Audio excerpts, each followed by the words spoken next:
Hello everybody! How are you all today? Welcome in my Psycoin students.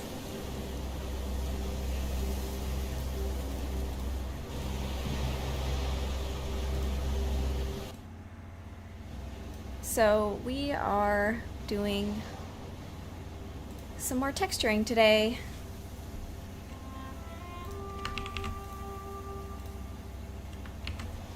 Let me go ahead and post about this in on Discord and such.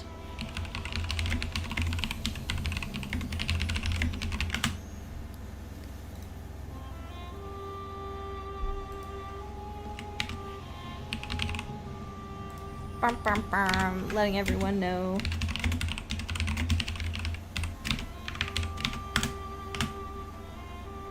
Alright, back to the grind.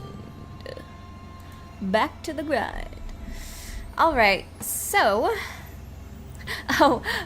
walking pad ready, says Bright Eye Uwu. Yeah, definitely. I have a walking pad too, and I can't emphasize enough how much it helps not be crazy. Having my back hurt, you know? Alright. Yes, so I did some hair painting during the Game Awards stream. But there's still a lot more to do. A lot more to do. Especially regarding literally everything. The dress, the hair needs more work. Some stuff is left over from the previous texture of her original outfit, like the gloves and the face, but even then the face needs some work with the new makeup she has in this design. So got some work to do, but that's what streams are for, to help get some work done. Right now I was streaming Hades relaxing music, but I'm wondering if I should just go for Hades music in general, because I think they're just like repeating the same song over and over in this video. Okay, let's do Hades full album for now, and if I decide to change it, then I'll do that. Let me know how good the music is, I suppose. Alright, I have something special to show you all. Let me know if the music's too loud, by the way, or too low. Because when I'm not talking and just vibing out and drawing, I want the music to be, like, carrying the stream, audio-wise. Okay, so I have something fun to show y'all that is actually not related to this outfit. This week, I've been working on more of the library.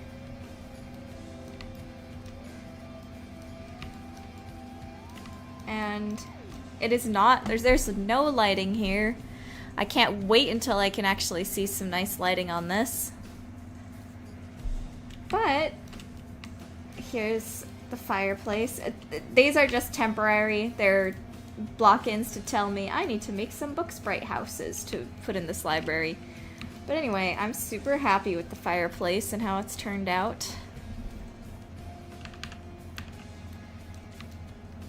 They're the little metal book sprites on the side holding up the pillars.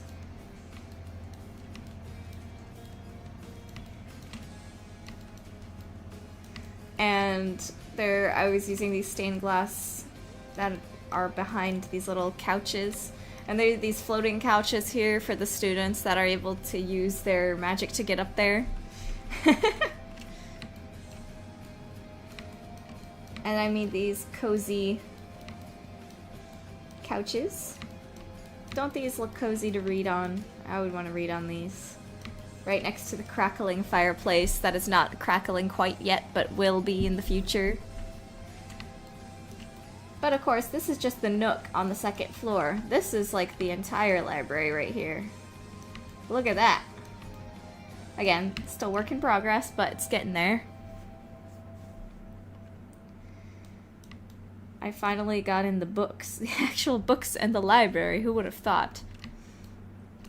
I especially really like how the floor turned out. Personally. That's one of my favorite bits about the library is the floor. And then the curvy bookcases were fun. And I put a lot of detail into all of these books, so I hope you like it. And of course the stained glass windows that took forever to finish.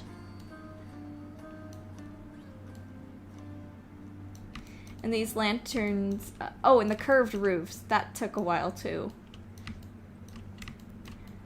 I saw there were these medieval castles that had these kind of curved roofs that curve into the pillars on the side. So this took quite a bit of doing, but the library is a really important part of the game, and it's just, I feel like libraries are just kind of the, what do I say, like cornerstones of schools and universities. So I wanted this to be a very special place. The front desk is not done at all, but I'm working on it. My idea is that there'll be kind of a mini book fair here. I don't think this is actually going to be there because it doesn't make sense because it's about watching a movie. But I just had the idea that maybe there's like a book character that has like a little cutout there, like it's a Scholastic book fair kind of thing in this corner.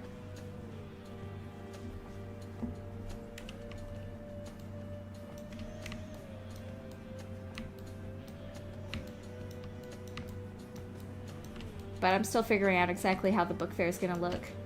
Also, something else that was really hard was this spiral staircase. This one was a bit difficult to figure out. But hey. It ended up working. It took a lot of work, but that's what happens.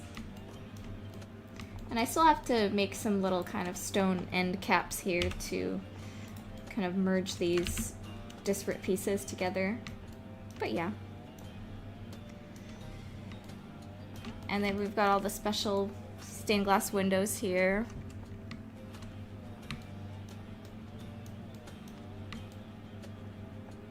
I still have to make the little statues that go in front of these windows that correlate to their symbols. But this is not going to be textured like a normal creature. This is going to be like metallic texture. Oh, Cranky, that's a great idea, actually. Maybe there could be a cutout of a character from one of Nicola's mom stories, and then maybe a cutout of a bat, warrior bat.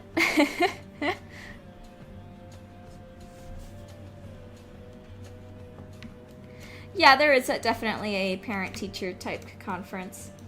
But you want to know what I finished today? What I finished today... Oh, hold on. Oh, yeah, this is Judith's adult model. I just use it to help me have a size comparison, basically. This model is ugly and old now. There's so many things I would need to do to fix it, so I'm not going to use it in the future. All I basically use this model for now is for size comparison when I'm modeling environments, so that I have something I can compare for how it would look next to an adult, size-wise, or how, and Becky I used for kid sizes. This is a giant couch. Oh, wait, she was clipping through the floor, but I wanted it to be a giant kind of fluffy couch. But this is what I finished today, were these Book Sprite banners that are hanging on the walls. Sea Moon Ram, yeah. She keeps trying to smuggle the warrior bat cutout out of the library. Yeah, adult Judith is definitely getting a redesign. I mean, I like her design, but it's outdated now. There's things that I would change. Like, her horn is too big, her ears are too big, the tail is too long. Basically, especially her eyelashes don't look right, and the texturing is not as good as with the texturing I do now, so here are two little book sprite banners on the walls. And then over here, there are two more. Oh, Cranky! That is the right idea. Selling these as bookmarks, that's such a cute idea. I love that. These would go hard as bookmarks. This one is like holding a little gemstone, and this one's holding a scroll. And then this one's holding a quill, and then there's the baby book sprites. Little baby book sprites. Oh, when this whole place is lit up, they'll be standing out from the background because the shadows will be behind them. So, yeah. But also, I put them here. Ah, wrong one. Hold on. 1 second. Here we go. I also put them here on the ends of these bookshelves. I thought that would be a fun place to put them. Now, I'm still thinking about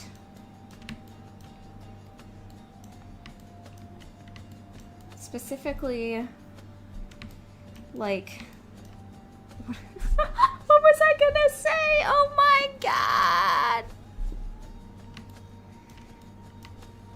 I just forgot what I was gonna say.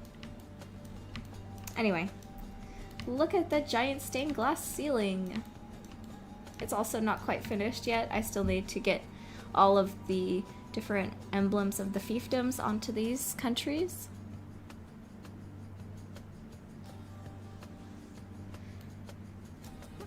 The tapestries aren't designed on book genres.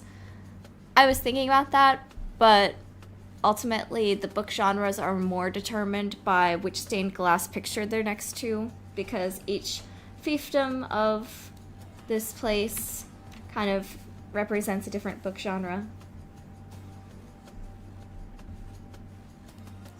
So again, there's no lighting in this scene right now, but imagine in the game, you walk in. This area is where it connects to the rest of the school. You walk in here, you look in, and then you look up, and you see this giant glowing stained glass window. And it's like glowing light going around the library. Yes, this is a puzzle game. Yes, yes.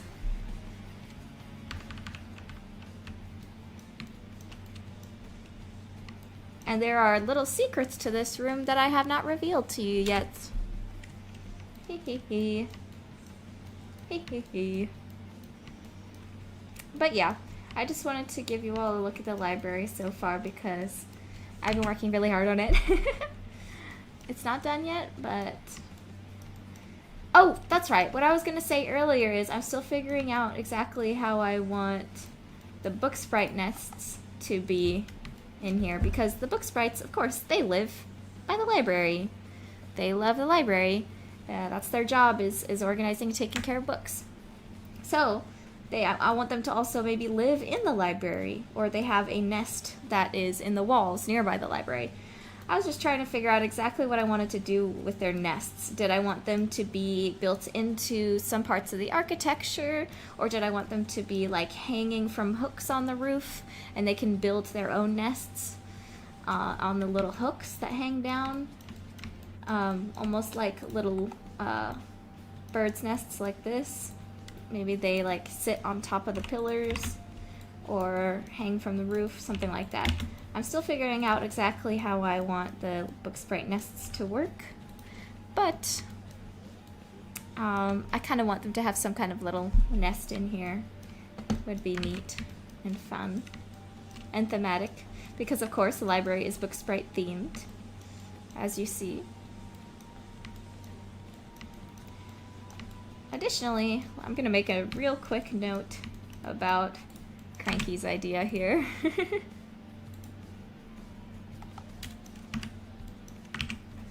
um,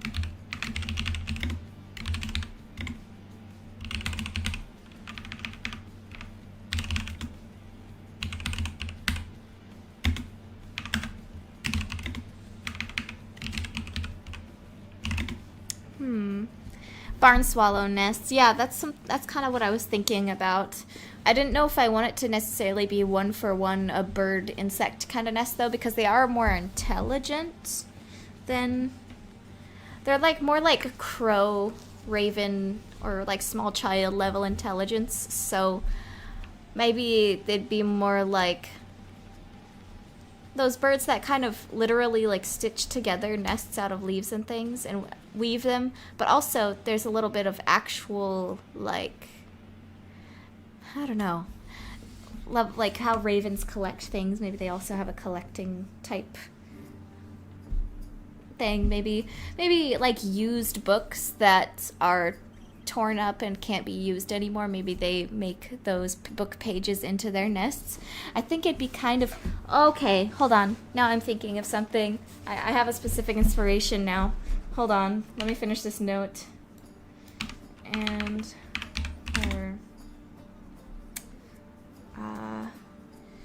warrior bats. Characters. Okay. What if there was like little warrior bats plushies that were part of the book fair? Okay, I left myself a note there. But now I'm thinking of something specific. Hold on. There's a level in Psychonauts 2. There's like a book level in Psychonauts 2 where everything is made out of pages. That is not it. Oh, here. What was her? I think her name was Cassiopeia, right? Psychonauts 2 Cass's Collection, that was it. And then like the final boss was made out of book pages that were cut out. And then there were all these little characters made out of cutout pages. Oh, I'm also noticing the pretty floor here. I love like taking reference pictures from beautiful games. Like this. See how it's all made out of pages? This big tunnel. There's a better part of the game that like everything is made out of pages. Like here. Even the little walls cut out. All this. Ooh.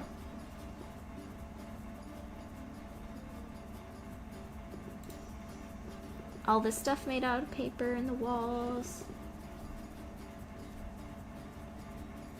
Oh, this was so fun too, how the sky was full of type. And then the cutout books making the lanterns and her backstory. It was so cool. So I'm thinking it'd be fun if book sprites used unusable or ruined books to line the pages of their house or something. That'd be fun. I'm going to add that to my reference collection. One moment. Let's see. Uh-oh. Where did I... Ah. I'll just put it here for now until I organize it later.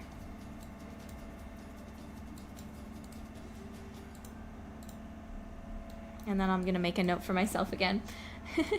I love the text option in Blender. I can just make notes for myself.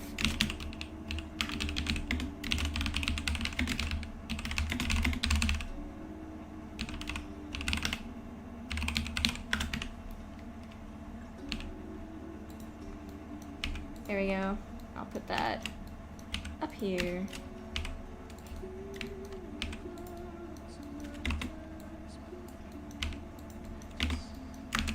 Okay. Anyway.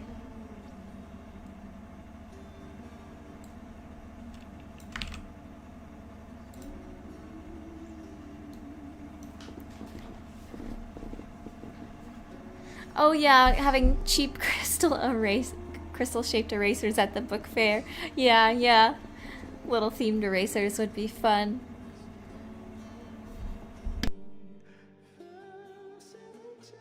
Oh yeah, Taylor, you're talking about Richard Horvitz, right? I love his voice acting work. It's so good. I would be honored to have him in one of my games.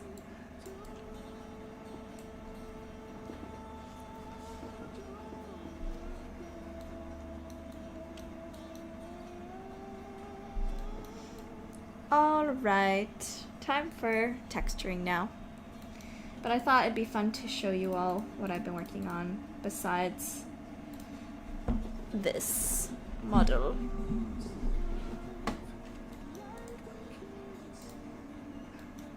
Hello, Todd. Welcome in. Okay, back to this hair.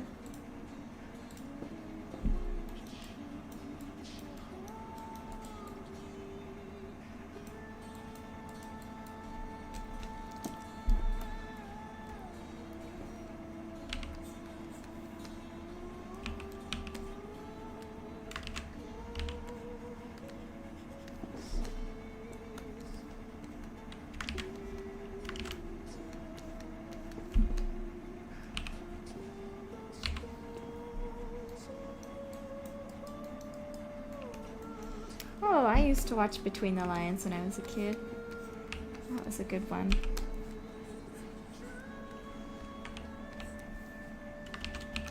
I think everyone remembers the cliffhanger part the most.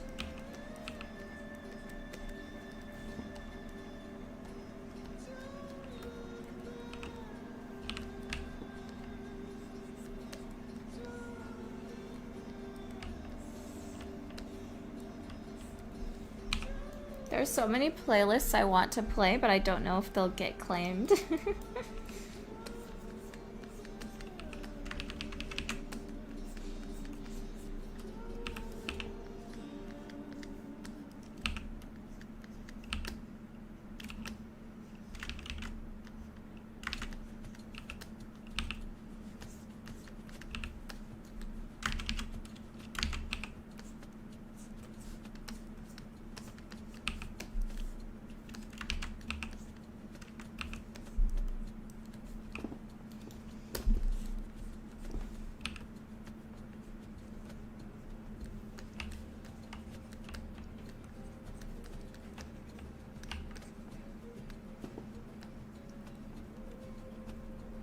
Oh yeah, Idea Maker, I ended up getting a new rig for my PNG tuber model and by Cranberry Inari. She did all the rigging for it. She is linked in the description below if you're interested in checking her out. She also has a VTuber and does streaming on Twitch, so check her out. I have watched the Amazing Digital Circus new episode. I really liked it.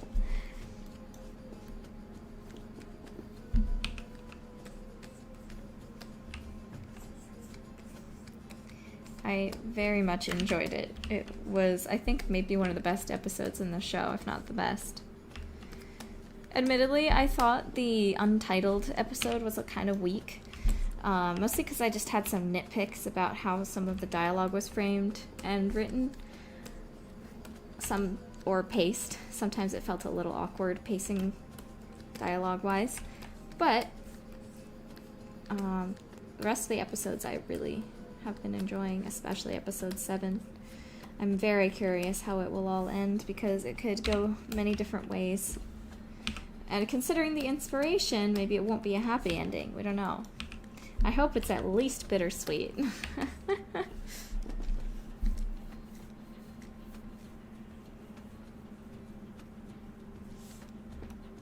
The Haunted Mansion episode was also, I think, one of the top tier ones. Yes. Don't worry, I will not spoil the episode. No spoilering, though.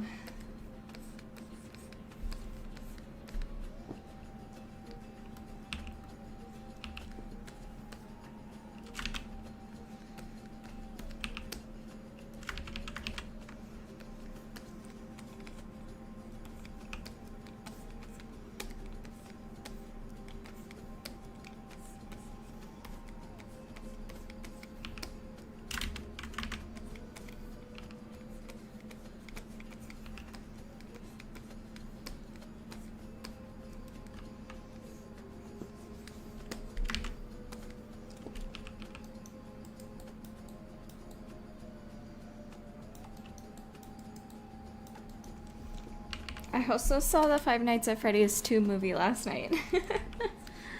And I enjoyed myself. There were a few times when I wanted to rip the script out of their hands and be like, no, do not say it like that. Or I don't know.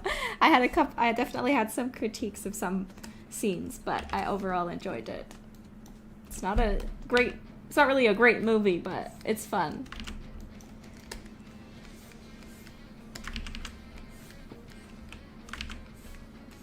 I think I have a lot more grace for when things are not super good if I can tell it was made with love. Like, hey, you didn't really do the best on this bit, but I can tell you were really trying. You know, that does count for something.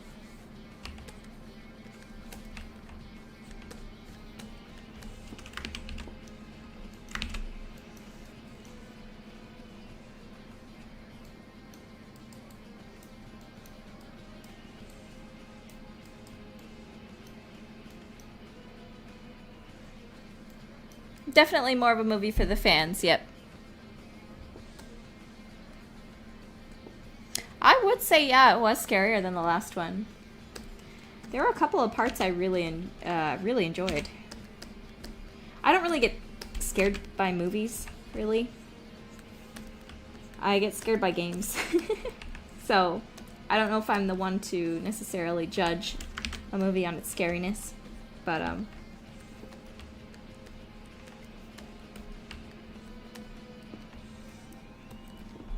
there were, I won't spoil it, but let's just say there is I think one of my favorite parts in the movie was a part that was in a dream. That was a dream. And that's not a spoiler because dreams are also part of the first movie. So I'll just say there was a dream sequence that happened in the second movie that I thought was one of my favorite parts of the movie. I quite liked it. Except one specific shot, but yeah. It's like, just cut out that shot, and this would have been so good. Anyway.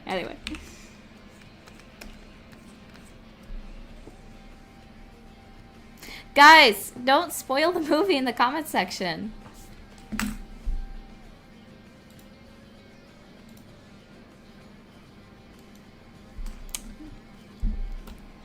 Deleting your comment. Don't spoil, okay?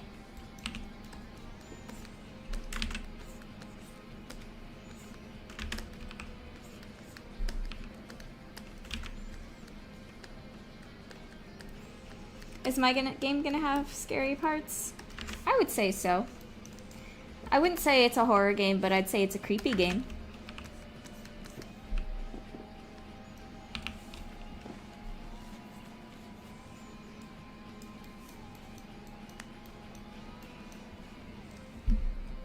Oh yeah, Celestial loved it.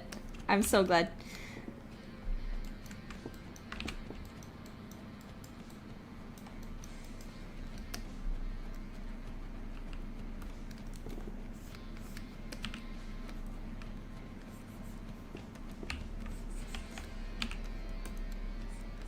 Yeah, I'd suggest giving it a watch. Like I said, it's not the best thing ever, but for as a fan of the franchise since Markiplier's first video came out about it, I quite enjoyed it. I had a fun time.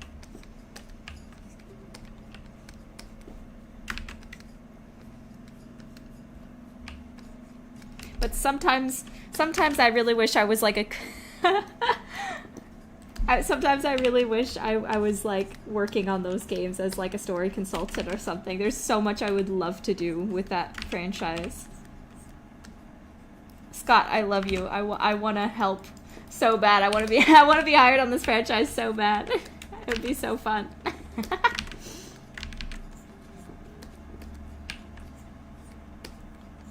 But I've got my own games to work on. We good.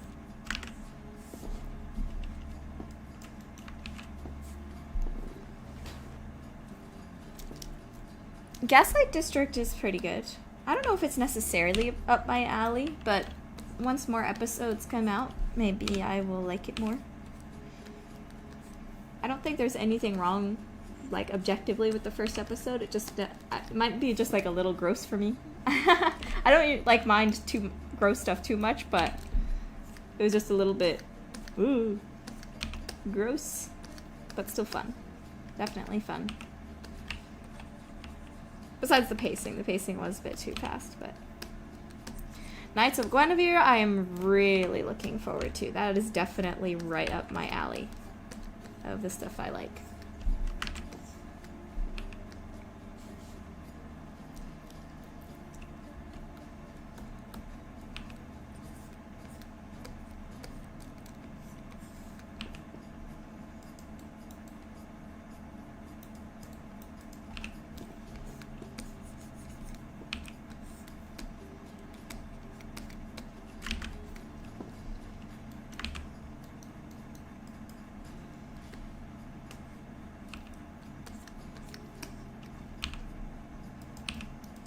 I'm definitely looking forward to see where they take it.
Okay, let's see.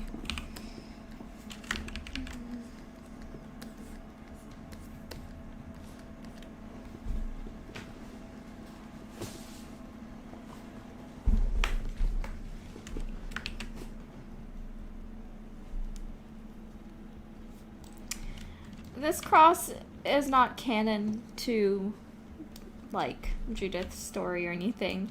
This is like a non-canon outfit just for fun of it, and since it's Gothic inspired, I put a cross on it because that's what Goth comes from. Is Christianity, Catholicism specifically. The Goths. So, it's not canon. Don't worry about the lore implications or anything.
This is so non-canon it hurts. Yeah, pretty much.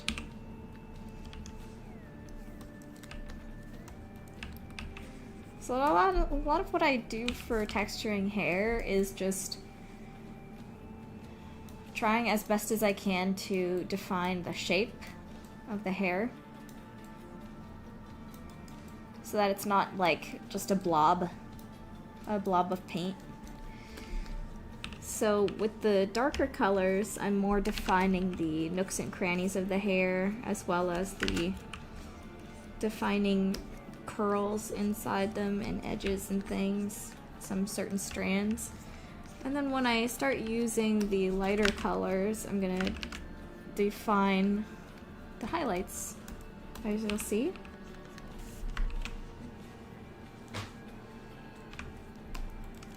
Alright, I'm not in Hades soundtrack mood anymore. Let's see, I'm gonna switch to Silksong OST.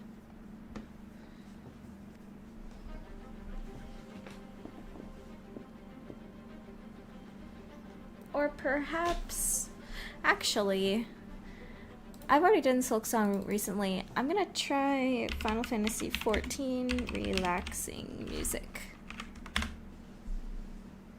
Aha, here we go. Relaxing Final Fantasy XIV OST study music, 3 hours chill gaming music featuring FF14 OST. Alright. Yes, there is going to be Silksong DLC. I'm pretty excited. Silksong did tire me out though. So I don't know if I'll be in the mood when it comes out to play it. We'll see. Silksong is an exhausting game, but I did finish it. 100% no mods. I will take that achievement to my grave.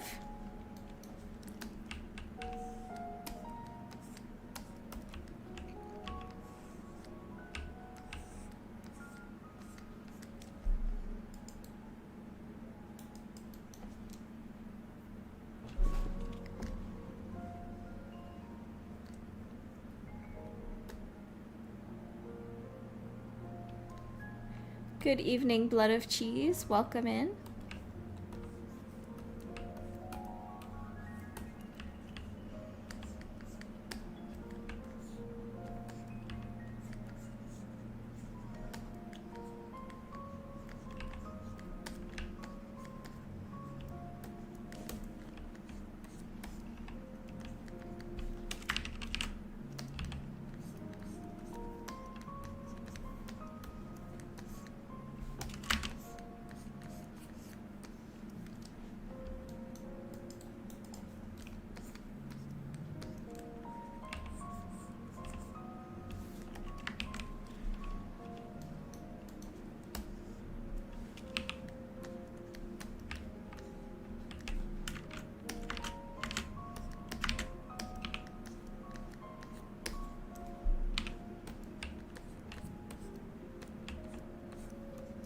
Oh, I just realized I'm not in work mode. Hold on.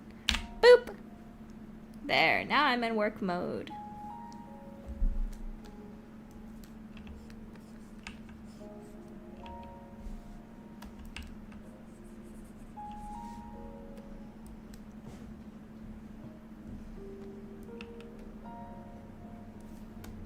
I was thinking about trying Rain World.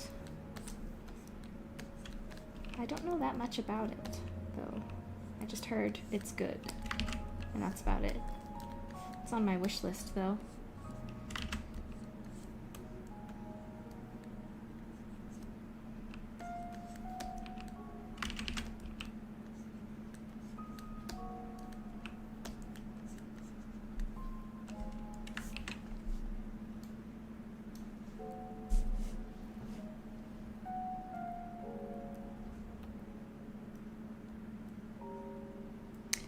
You're right, Idea Maker.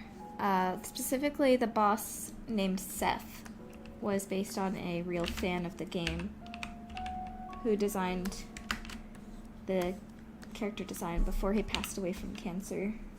It's pretty sad. But it's very nice that they honored his life in the game.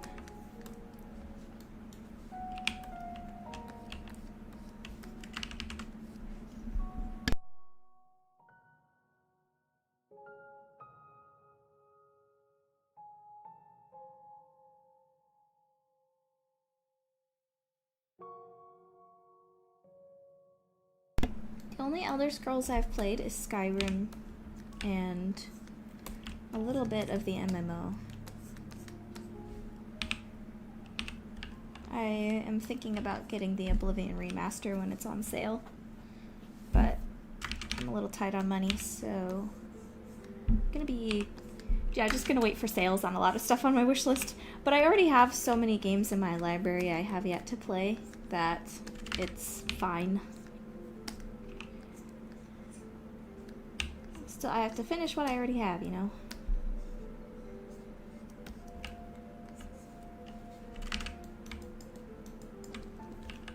Plus, I've been wanting to just do more reading, too. Played a lot of games this year, so I want to finish more books, too. Right now, I'm currently reading a book called Craven Manor by Darcy Coates. I have read 3 of Darcy Coates' other books.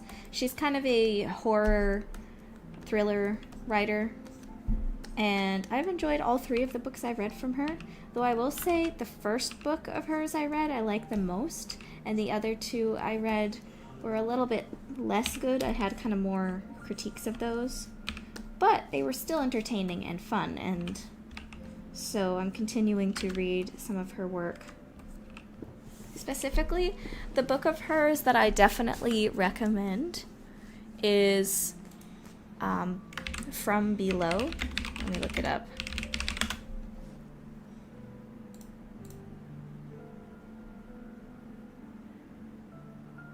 Okay, hold on. Where is it? Come on. Hold on, I'm trying not to dox myself here because it came up on Amazon. I'm gonna try just finding the book cover.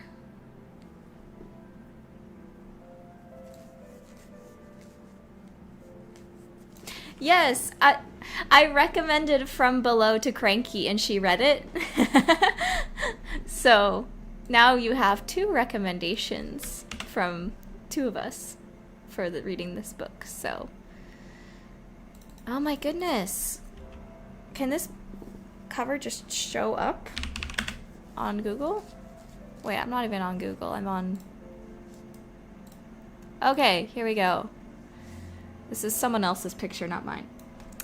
From Below, Darcy Coates. I highly recommend this one. It's a very good little horror story that is set in a shipwreck far below the surface, and it's very creepy and fun. Supernatural horror story.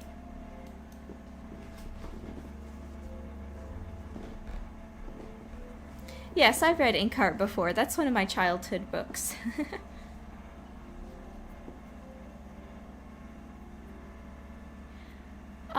I have played a little bit of Stray, but I admittedly have some beef with it. My beef with Stray is that I thought it was going to be like a cat simulator kind of game, like a platformer, basically. But it's not really a platformer. Like, you don't really have full freedom of movement in it, so it's a little bit annoying to play for me. I'm probably going to finish it at some point, but I sort of dropped it when I got to the open kind of city area, exploring around there, because it wasn't very fun for me to move around and explore. I was wanting like those full-on, like full platformer cat kind of controls, but it was sort of like you could only jump where there was a prompt to jump kind of things, as far as I remember, but it's been a while since I've played it, so I could be misremembering, but it wasn't as free as I wanted it to be, movement-wise. Maybe I'm the only person in the world who says that, but...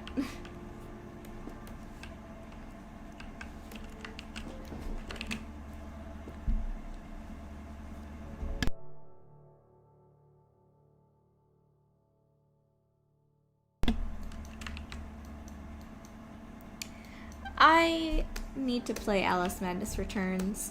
It might be a little too gross for me from what I've seen. Nothing against that, it's just maybe not for me, but I'll have to check it out. Give it a shot.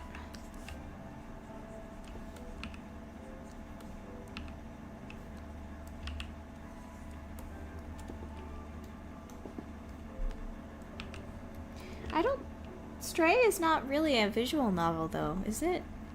I wouldn't say that. The cat game?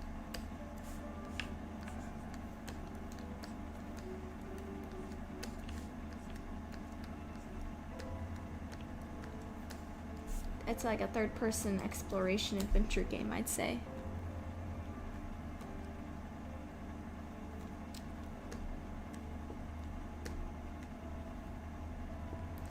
Alright, I'm officially encouraging all of you to read more. Pretend it's the 90s and you're watching an episode of Arthur and they go to the library and we're like, I'm gonna get my library card! And it helps encourage you to read. And you're like, yeah, I'm inspired. I'm gonna read more.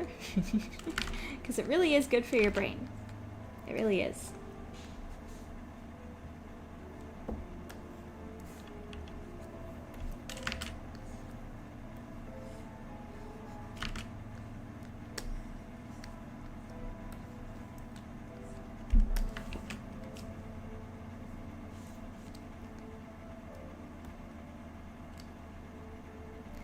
No, I have not seen that.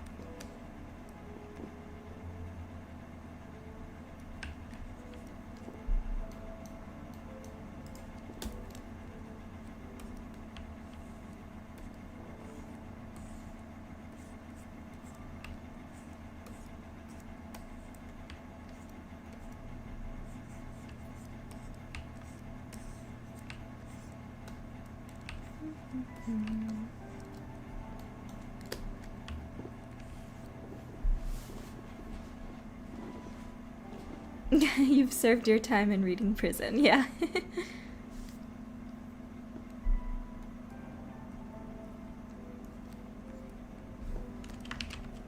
I recommend reading Dracula as well.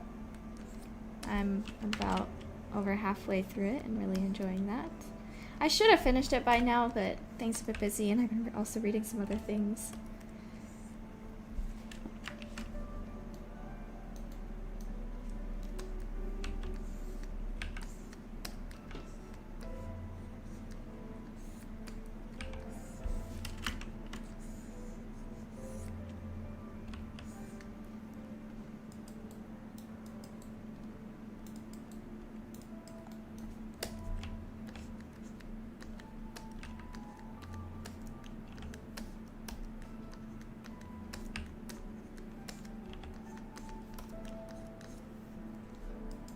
Okay, I think we're just about ready for the next color.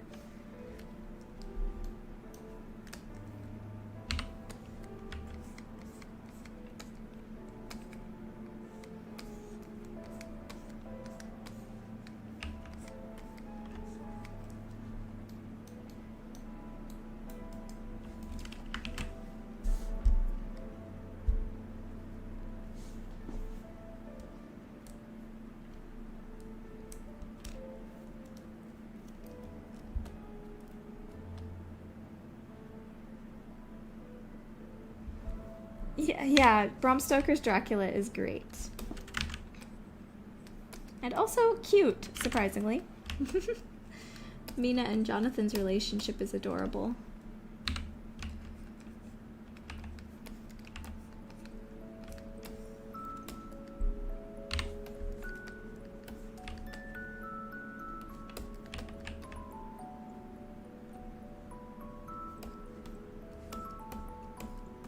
All these dark romance stories in literature these days when we have the perfect cinnamon roll in Mina and Jonathan. I'm just joking around. But it is adorable.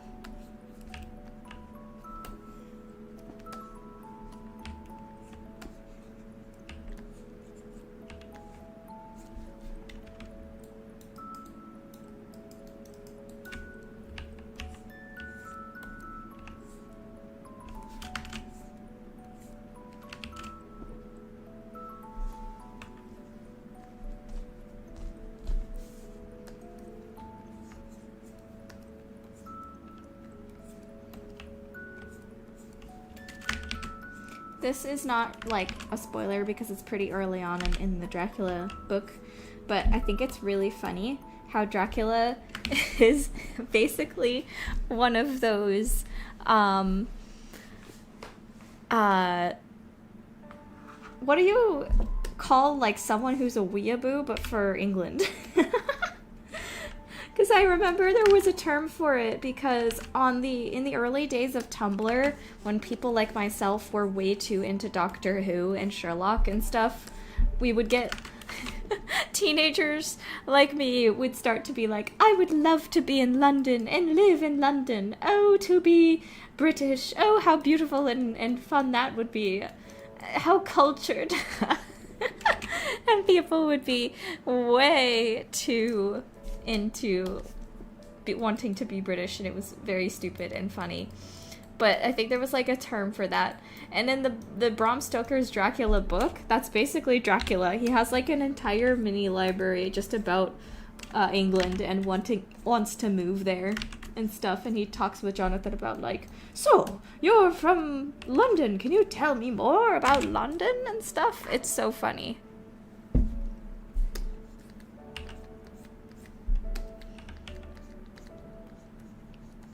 Guy is a England weeaboo.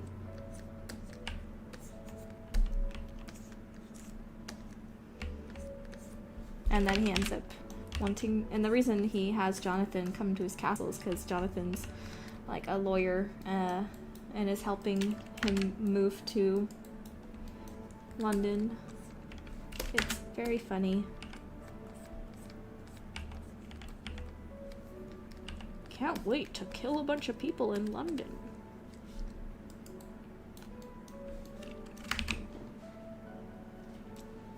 Teaboo? Oh my goodness, Simon Ram, I think that was the phrase I'm thinking of. Teaboo. Yeah.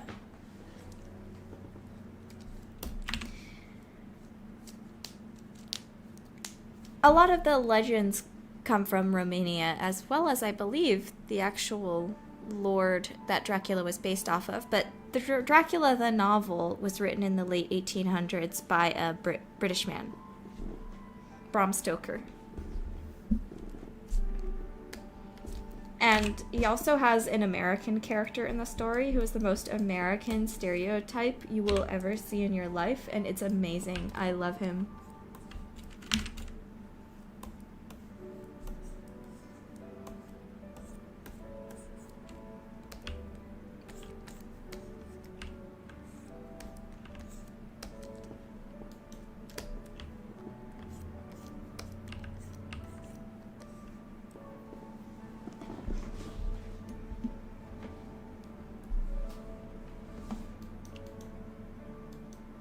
Anglophile.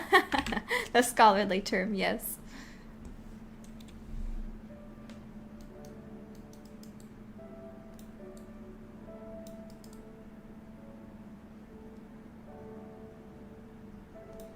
Okay, now it's time for a lighter color. Let's see.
Goodbye, Ivana.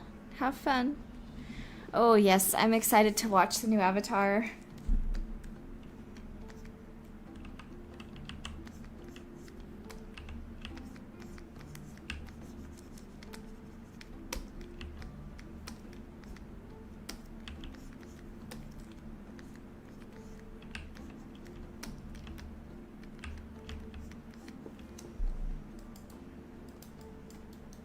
Bye, Seaman Ram.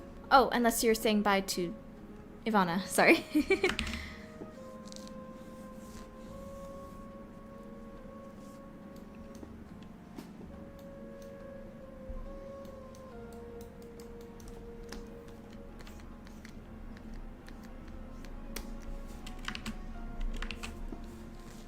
That's so weird.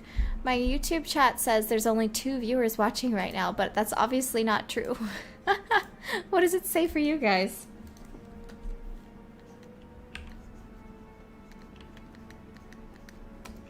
There's more of you in the chat, unless somehow you're chatting and not watching, which, if so, huh. Very strange.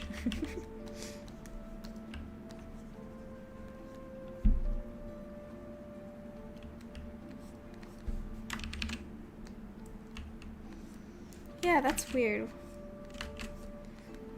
11, huh. That sounds more about right.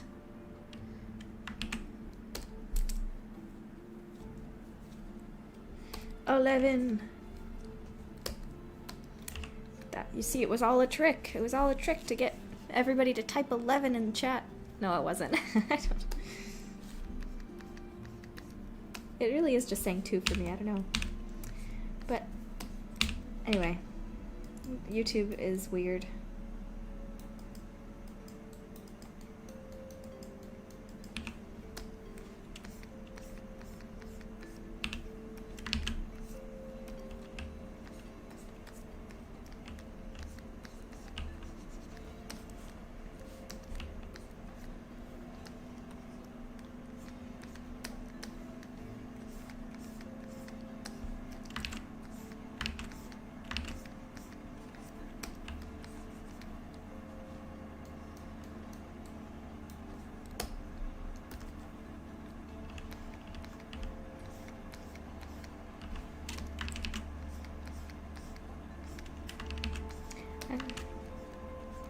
So I've also been thinking in some of these streams to do like 3D critique streams where viewers send me their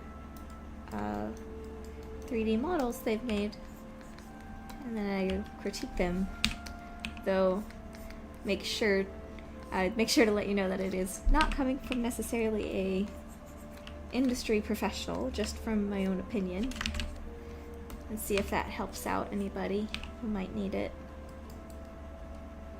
So I might make like a Discord channel in the Discord where you could submit your own models to be critiqued, but I'm still trying to figure out exactly how I would do the format. Like, would I have y'all upload it on Sketchfab for me to critique, or would I have you like send over the Blender file or something? I don't know yet. Or send over an FBX. I don't want people to send me over like viruses or something. So Sketchfab is technically safer, but I wouldn't be able to edit the model. There's probably some solution in there. But it's definitely true that doing 2D critique is a little safer, I suppose. Maybe you could send a Sketchfab link and then I could like draw over it or something. Goodbye, Oscar. Hope your nephew's doing all right.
Yeah, that's the problem, is that model inspection is a bit more involved than just 2D art.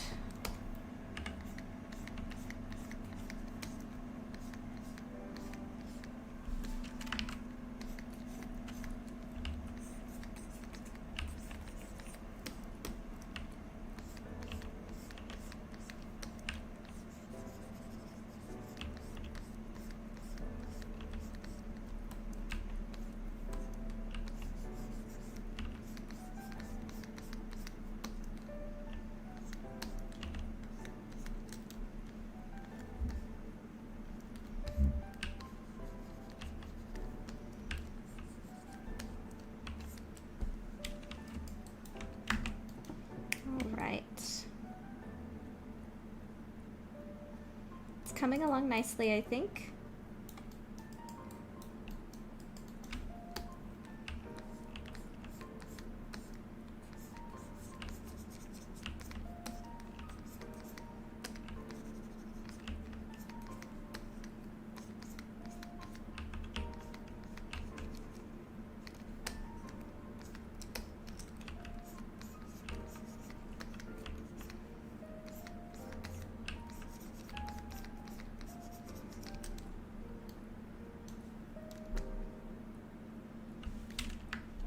What do I have left to do on this model, asks Enchanted BB Basically just all the texturing. Anything you see here that is not painted still needs to be done. So, like, all of this right here except the gloves. And I also have to do the hat. And I have to give her makeup. Oh, I just realized I forgot to erase the ambient occlusion on her tail. 1 second. Did I? Shouldn't look like that. What the freak?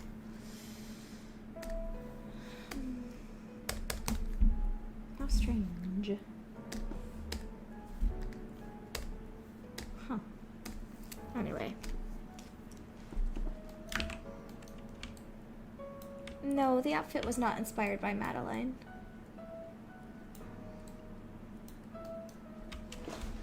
And this isn't quite a Madeline hat. Madeline's hat would be...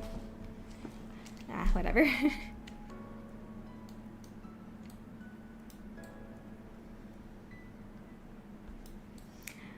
It's kind of weird. I sort of have a love-hate relationship with texture painting, because when it goes right, it's relaxing and fun.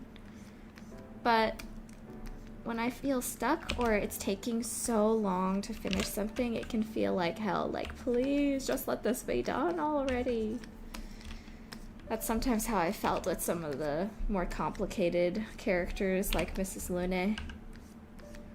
It was like, oh, I just want to be done already, but I want it to look as good as possible as I can make it.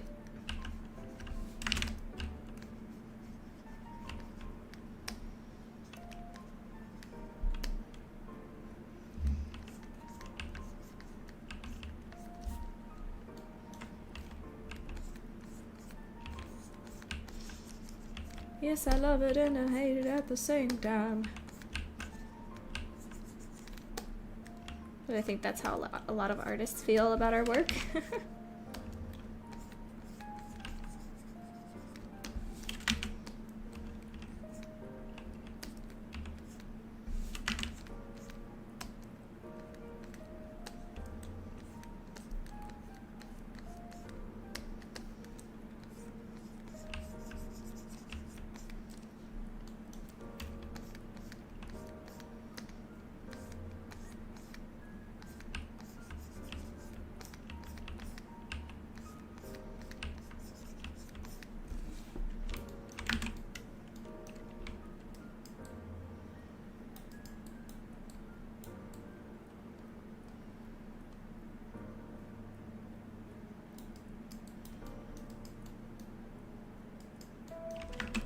Oh, thank you, Sea Moon Ram. I really appreciate that.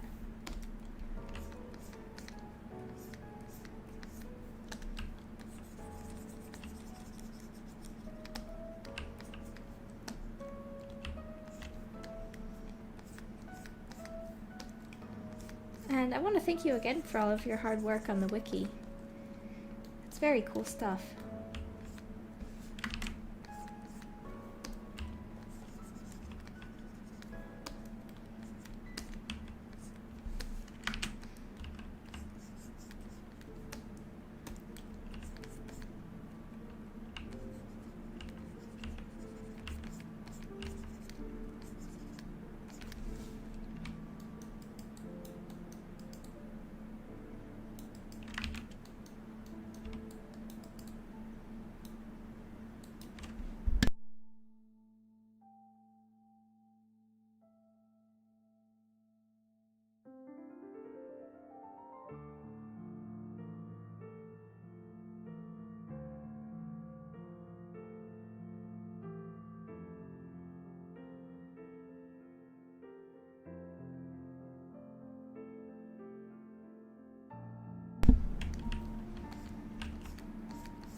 I have to admit, I love streaming, but sometimes, sometimes I'm like, man, I'm so used to watching YouTube videos while I work that I'm like, kind of wish I could watch YouTube videos while I stream, but that would kind of defeat the purpose of streaming, and also I would just be doing React content, basically.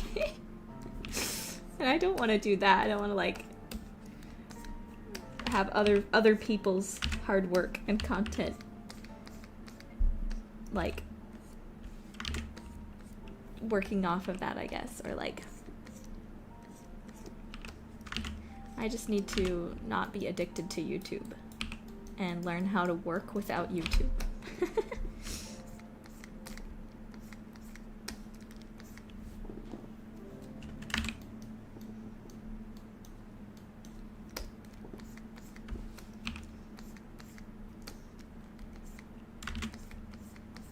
Not to say I'm entirely opposed to React content or anything, but, you know, it has to be transformative. Like, I think my Game Awards reaction was pretty transformative in the sense that you're kind of meant to stream and react to it live. Like, that's kind of what they make it for.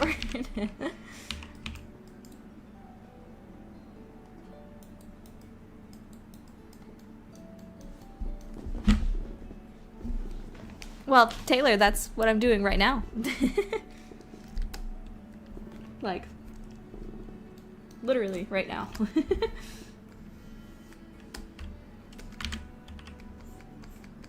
Is the music too quiet, by the way?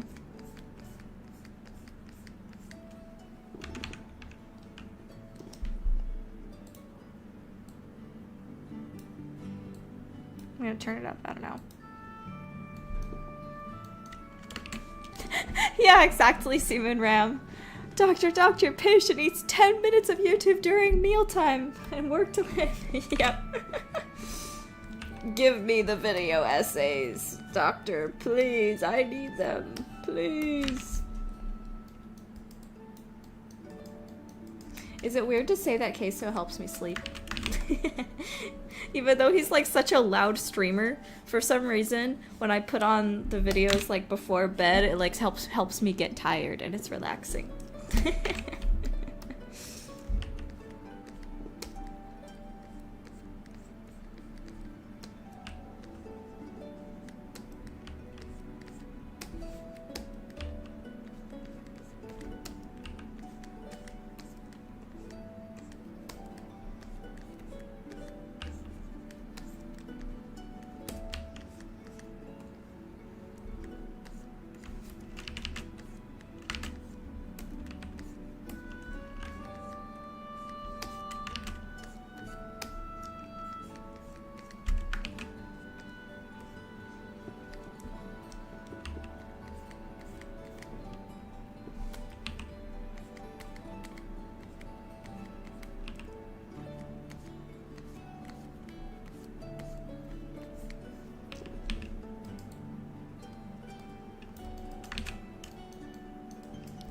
All of your top 5 channels were video essay channels. Yeah. Makes sense.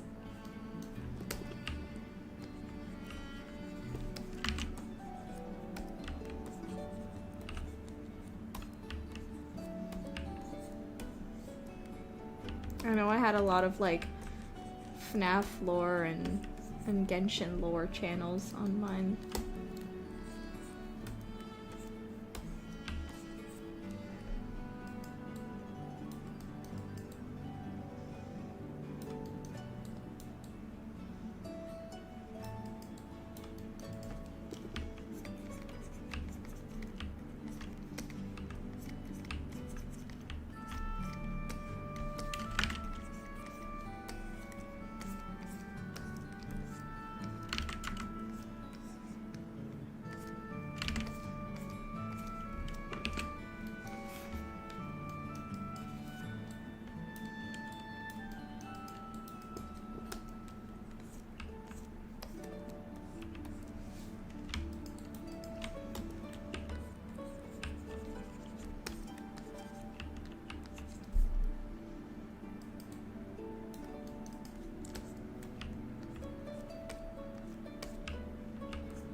Okay, there's still more to be done, but I think I'm done.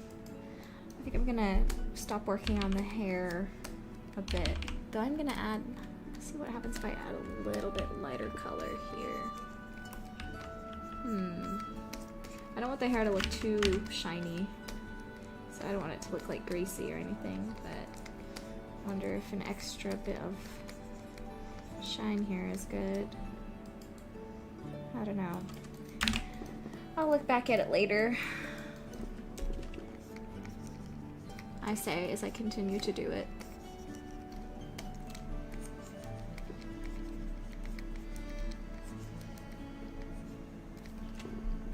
Okay, now I'm gonna wait till later. Show high freeze, unfreeze all. Now,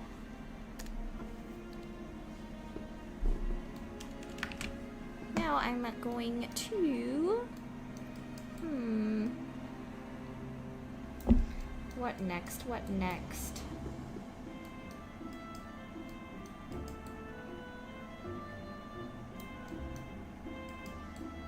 I actually don't know what I want to do next.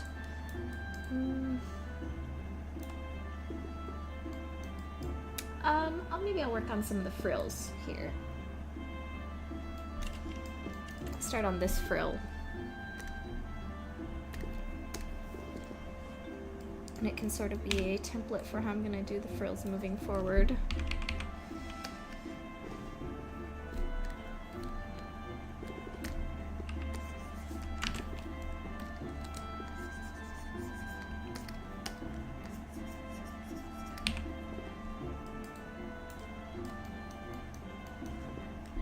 Hello, Scion person, I guess. Welcome to the chat.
Oh, you like to make edits? That's pretty cool.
Oh, cool.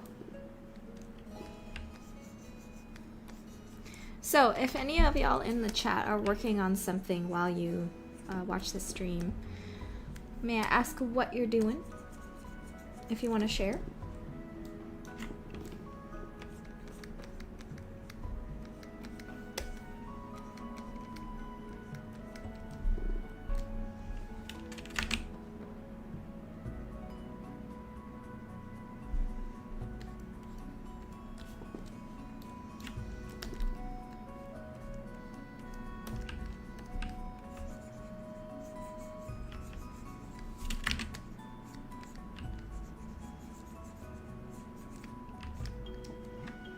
Your Spanish final? Oh boy.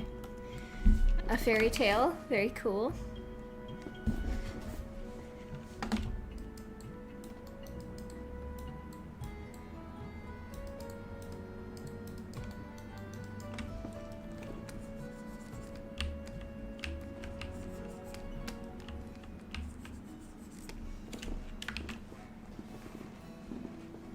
Taylor asks, in your opinion, what character do you think fans will like the most?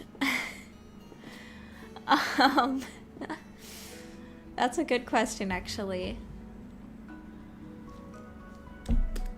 I think the fan favorite characters are going to be Gina, Lydia, the Bard. And probably also Mr. Faverge, I think.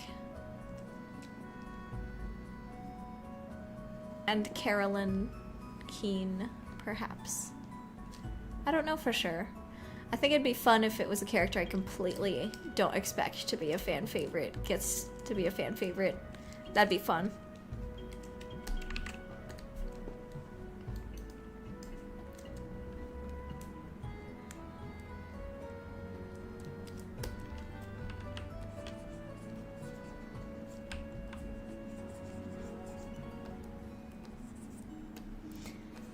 In general, I think the whole pack of friends of Marisol, Gina, and Lydia, and Judith are going to be popular.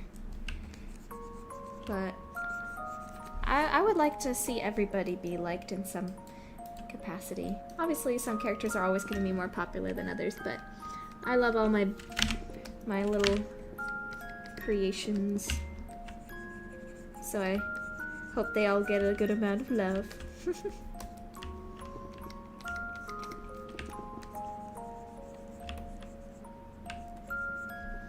Oh, of course, the vendor. The vendor is going to be popular. What's funny is she's kind of a minor character, but I had so much fun designing her. Popular. You're gonna be popular.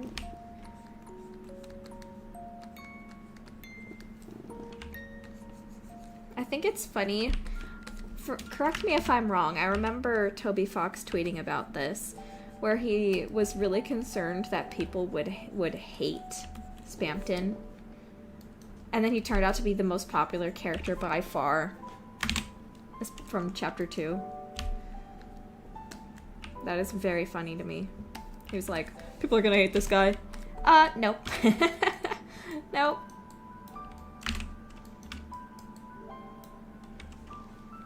Vendor sweep.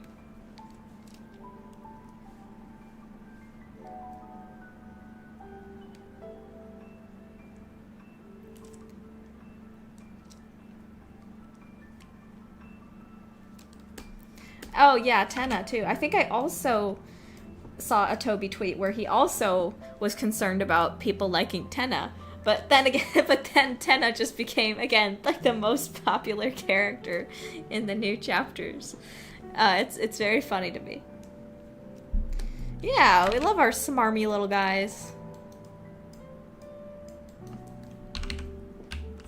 The smarmier the better.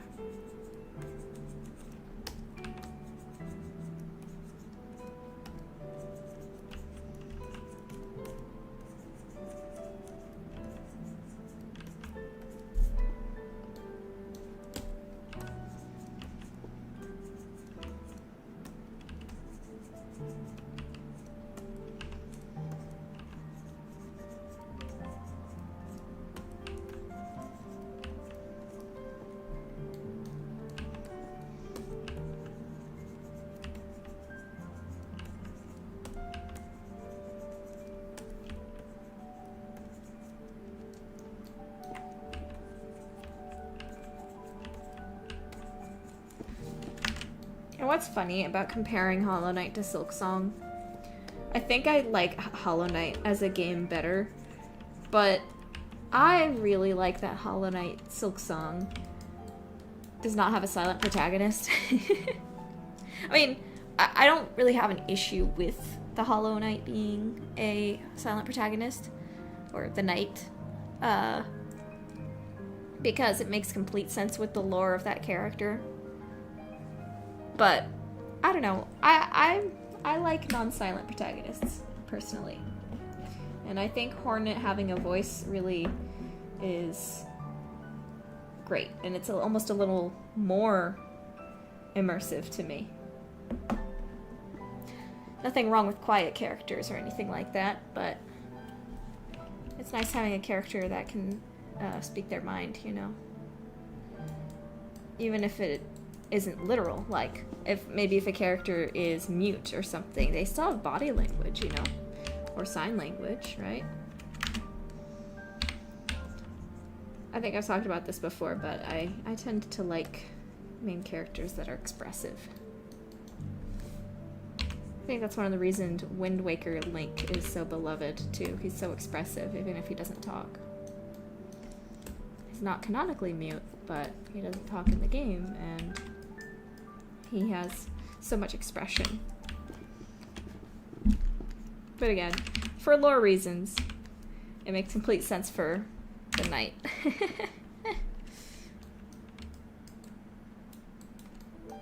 Yeah, like Jack and Daxter, yeah.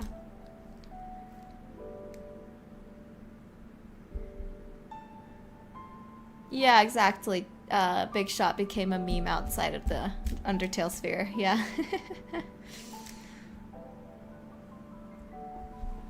Hello, Celestial, welcome in.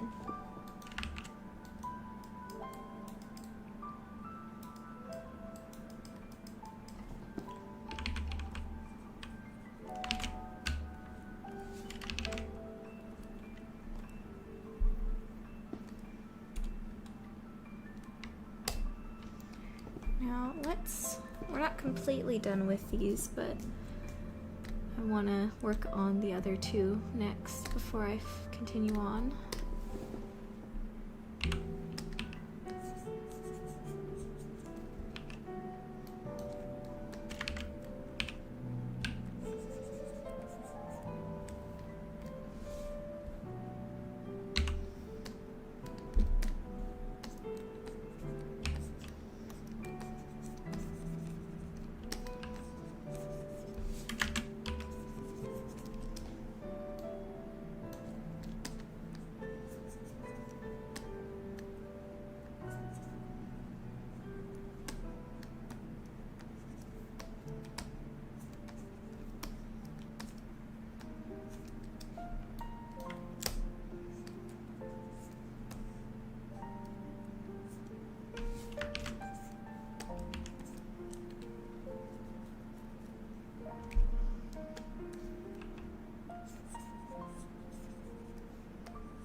Oh, oops.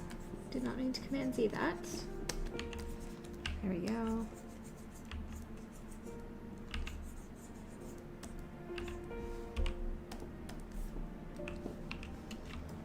Okay. Now this, sorry if this is a little tedious, but this is the reality.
we go. I think it's turning out nicely.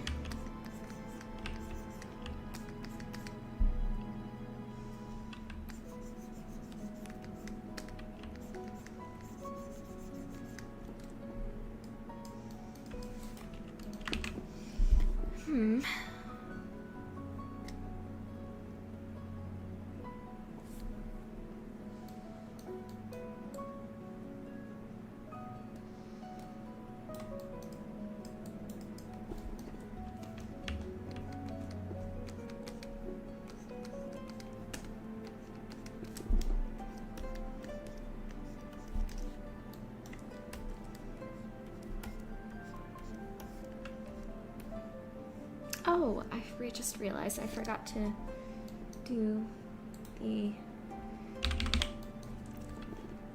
actual bottoms here. No wonder it wasn't looking right. I have to do dark on the bottom first before I do the little reflection. Whoopsie.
Music is helping to chill though.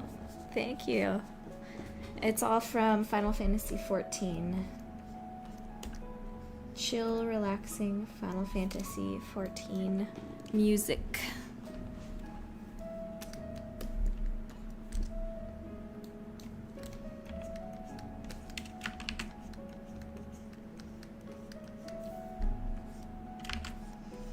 What games are you most excited for next year, everybody?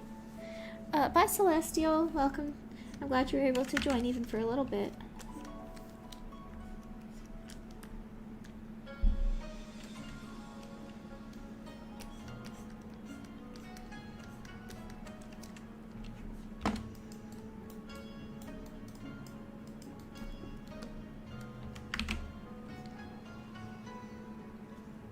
Oh, welcome in, Saya. Yes, you're right. We are in our Chinese expansion era.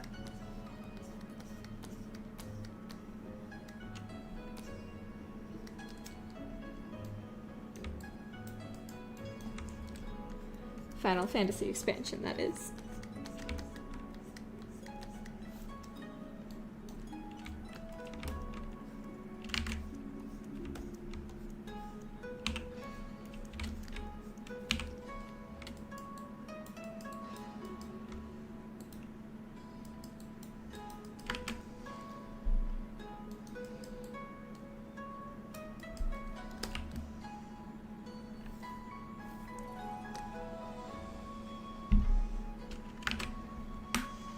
Oh, sweet. You're replaying Metroid Dread?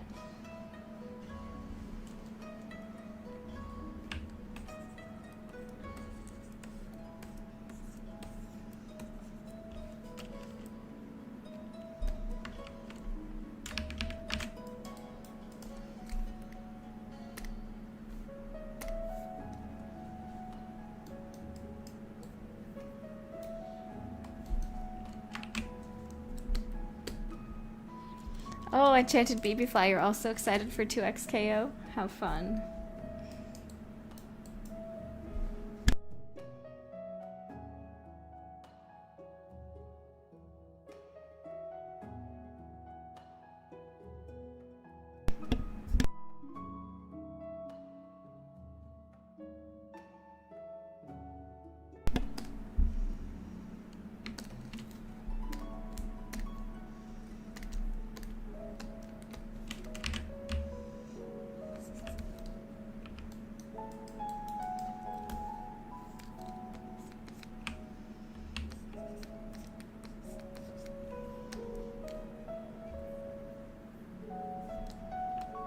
Oh, you're playing FF8 right now.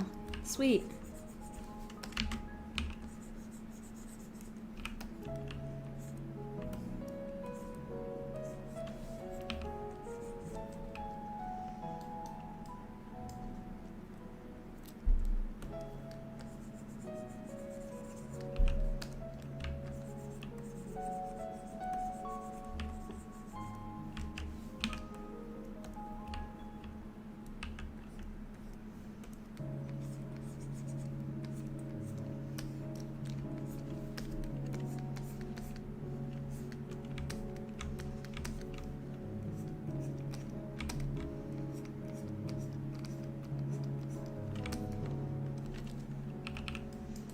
Did y'all hear about that Uma Matsume drama with PETA? That was some crazy, crazy stuff. You cannot...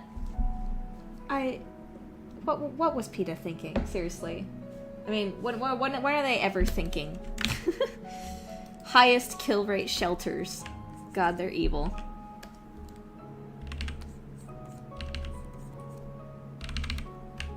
PETA is like a cult instead of actually helping animals, which really sucks.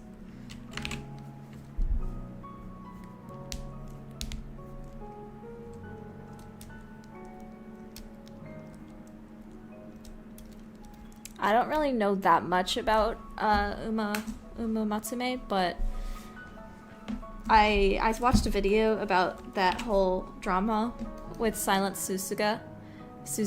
That was crazy. I can't even show you guys the art because it's horrible.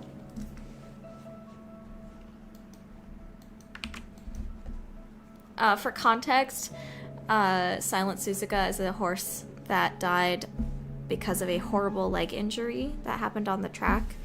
But again, I'm paraphrasing here from the video, so forgive me if I don't get the details completely right. But instead of just immediately collapsing, the horse made sure that the rider got to safety first, let the rider down, and then collapsed from the pain. So people are very attached to that horse because he is like a hero, I suppose, like a very, very honorable horse that cared so much for his jockey. So, of course, Uma Matsume made a character, anime girl, from that horse, who's apparently a very beloved character, of course. And then PETA made art of this anime girl with a horribly mangled, broken leg with the bone sticking out, and was saying something about how, like, if Uma Matsume was accurate to real horse racing, she would have been euthanized immediately. Which is very insensitive, obviously.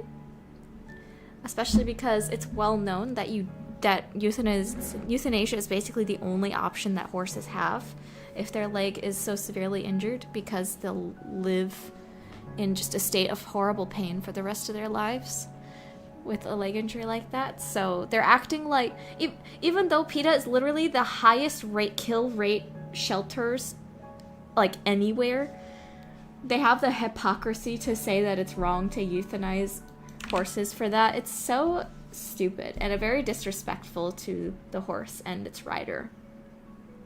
Anyway, how crazy.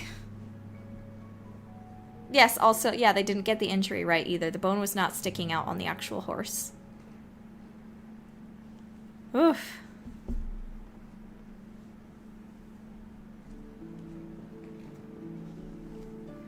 I would be up for them suing PETA, yeah.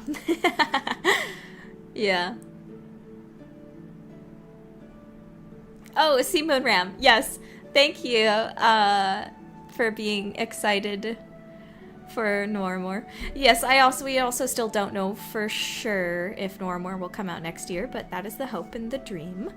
We're gonna make it take as long as it needs to in the oven to be complete and good as much as we can get it. So we'll keep you updated on that. Yes, exactly, Say. I also heard about that Musume fans raise money for shelters and have helped a lot of horses that are in retirement.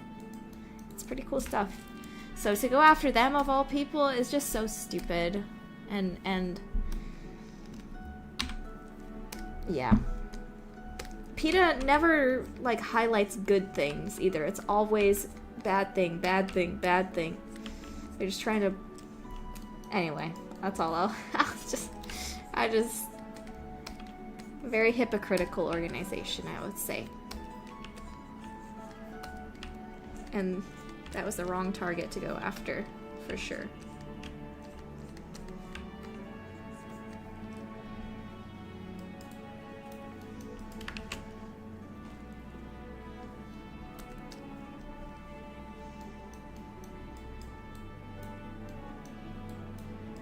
Yes, a Japanese politician commented on it too. It was crazy.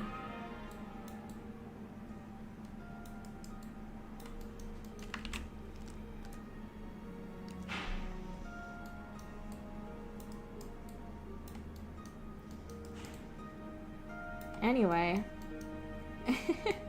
Good on you, Uma Musume fans, for getting your Game of the Year, Mobile Game of the Year award. That's very fun. I saw that, the Haru Urara Memorial NW place. That's pretty cool.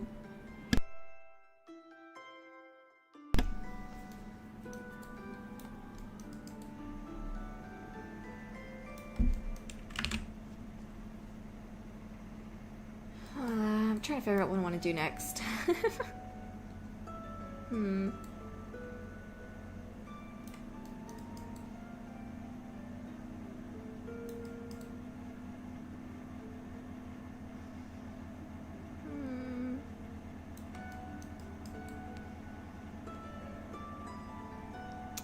Gosh, I don't know. What am I gonna do next? I guess...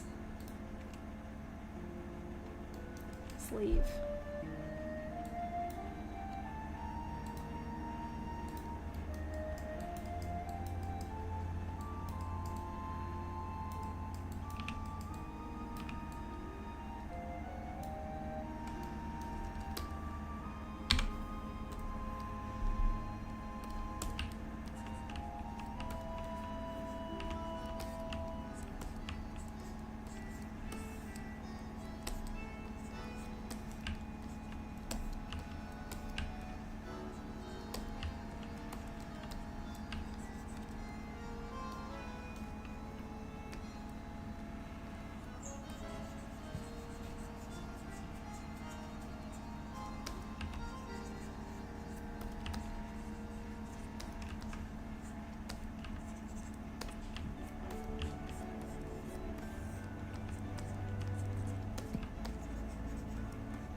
The time it takes to make a character just really depends on the character, I'd say. And how much time I have.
You want to know a game I've also been having a bit of fun with? This is not a video game, but a board game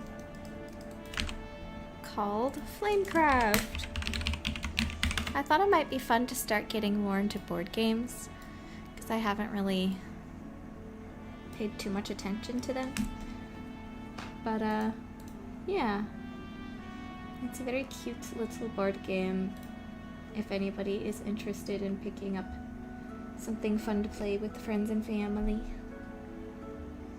And look at how cute the art is for the board. It's very cute. So, if you want a Christmas present for somebody, there's a recommendation.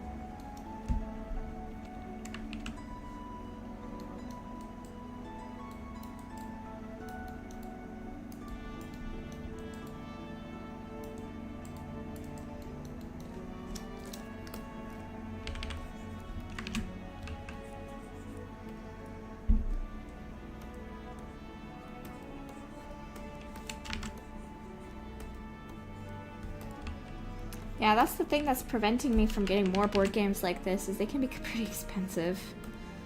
So, you know,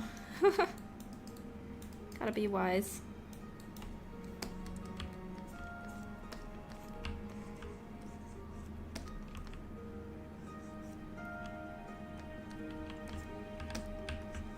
Especially with Christmas coming up, it's pretty fun to do board game nights, I'd say, with visiting family.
Oh, there's a Don't Starve board game?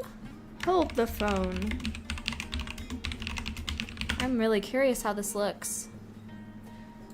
I see, there's a Kickstarter for it. That makes sense. Oh my goodness, this looks so cool. Wow. I love the little figurines. I always love it when there's figurines. And I'm curious, what does the board look like? Let me see. That's so cute! I love like the idea and the lore and the art style of Don't Starve so much. I'm just not into the gameplay so much. It's the kind of game like I love everything about except the actual game itself.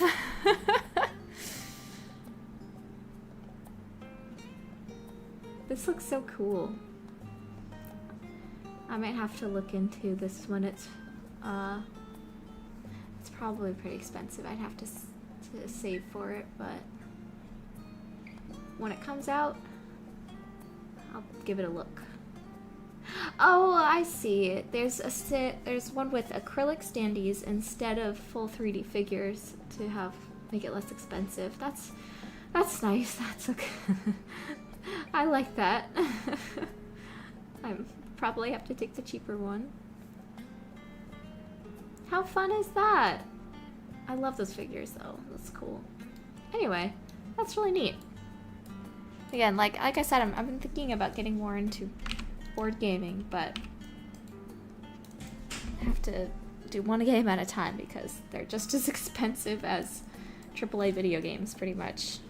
For understandable reasons, considering they're literally physical things, not digital.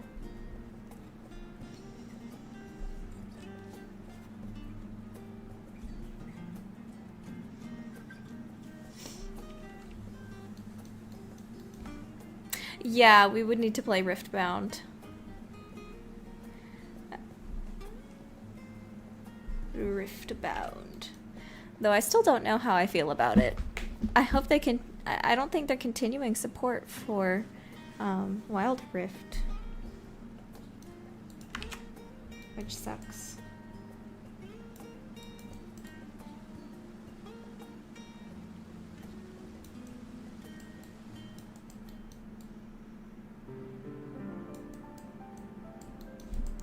Oh, your youth pastor has like a whole bunch of these kind of board games. That is so fun. See, like every kind of community needs to have like the board game guy, you know? The person who is willing to shell out the cash to build up the collection, so that way when you visit his house, like he's got you covered, you know? Very similar to the dungeon master guy, who has always got the DM stuff. I'd like to be the board game gal. Official church board game woman.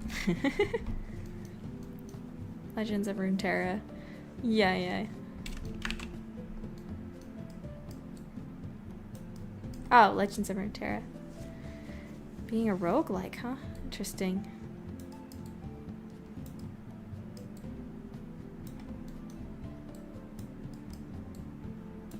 Oh, that's so cute.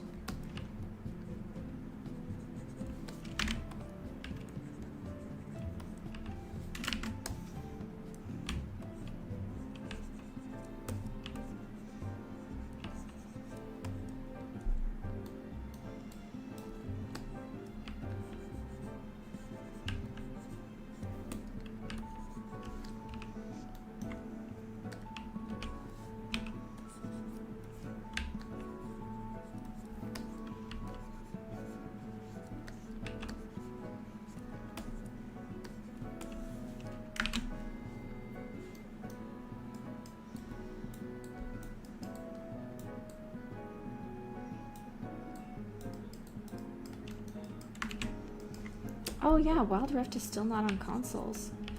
It does seem like the kind of game that just is fine on mobile, though. It doesn't necessarily need a console version. Don't you guys have phones? Sorry. But you know what I mean. Like, I feel like I just enjoy a card game better on mobile than on console because touchscreen, I guess. Touchscreen is more satisfying for card games, methinks.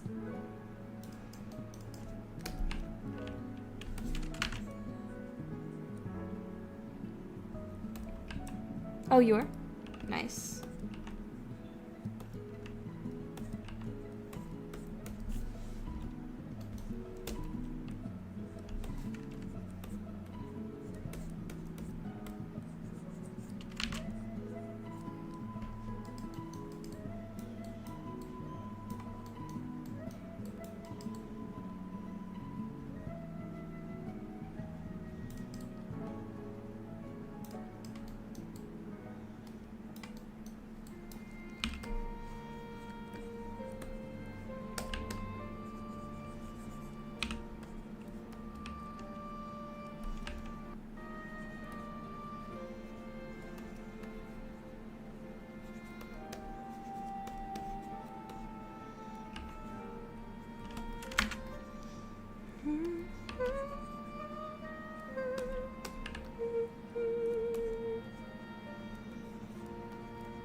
won't be able to stream too much longer because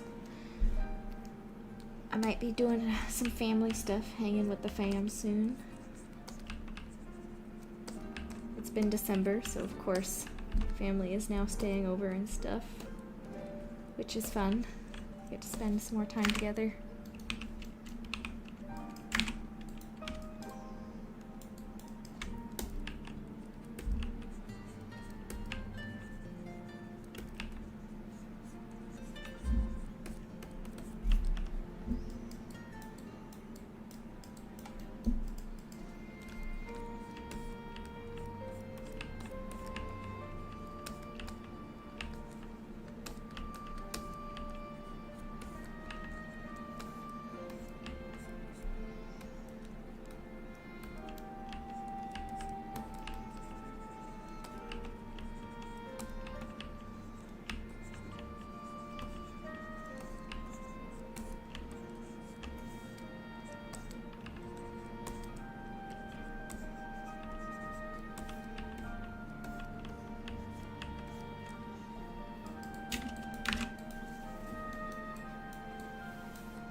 Oh my goodness, I used to also get freaked out by Operation when I was a kid. I hated that game.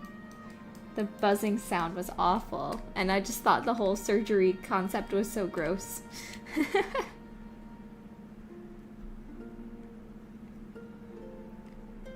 Oh my goodness, what did I do? Okay, there we go.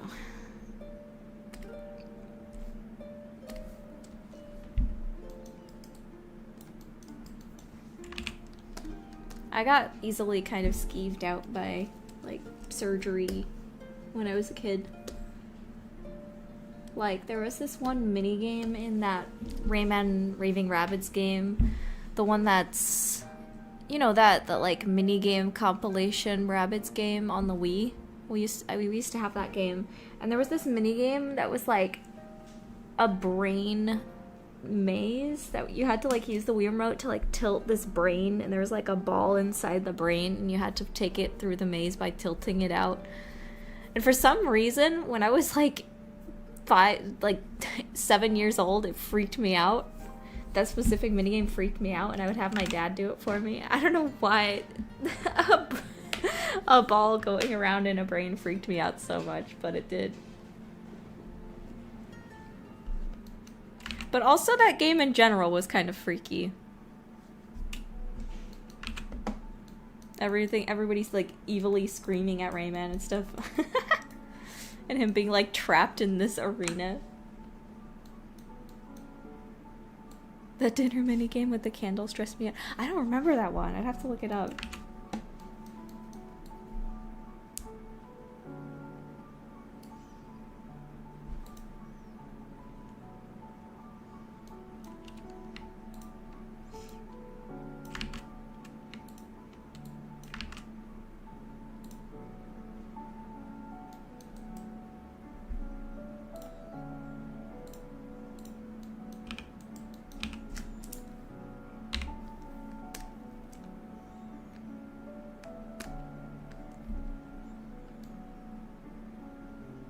Yeah, I think a lot of people in our generation, that was sort of our introduction to Rayman, which is kind of hilarious.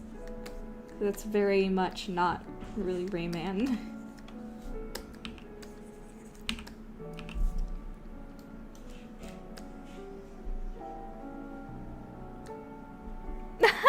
Yeah, right? It's crazy, like, what kind of stuff we just, like, randomly get really scared of when we're kids.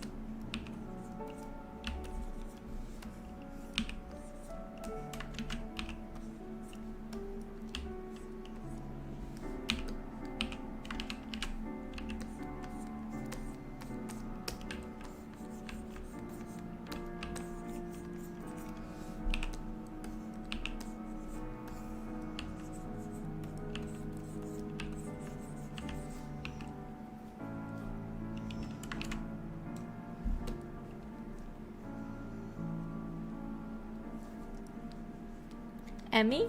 What game are you talking about?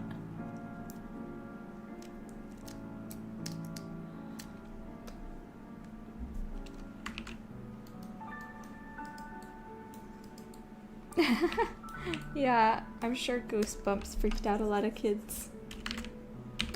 Pretty funny.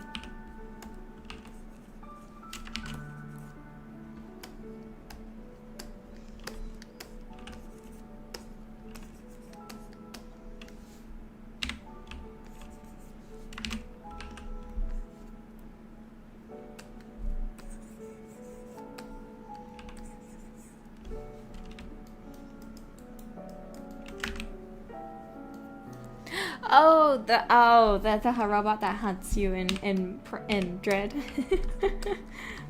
Dude, I literally had a dream about Resident Evil 2 remake last night. I dreamed that Mr. X was like just chasing me forever. It was horrible.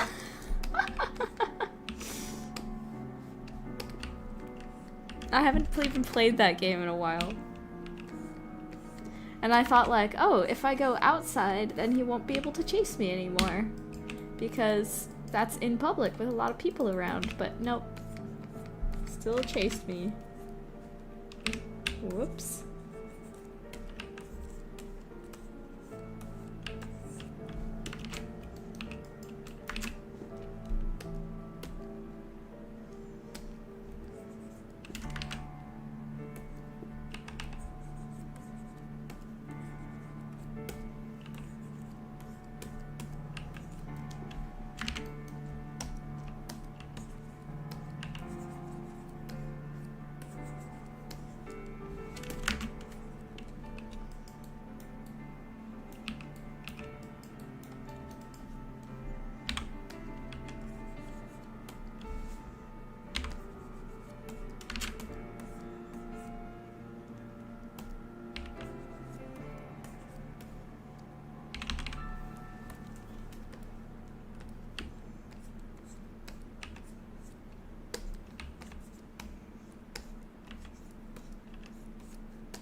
Spin, spin, spin, spin, spin, spin.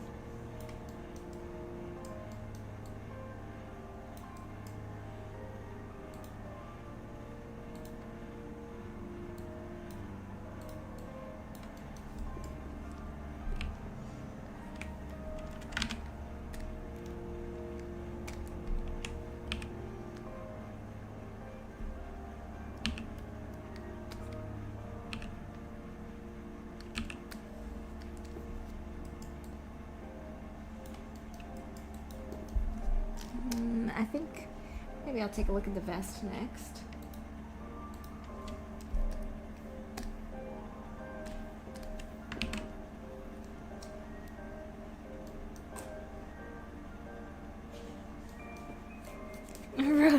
Rotating Judith around in the microwave until she is fully cooked. Yeah. Lowest Expectation says this character is super cute. Thank you very much.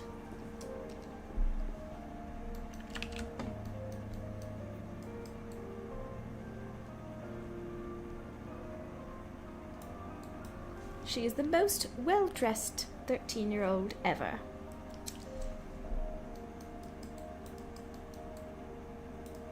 Let's see.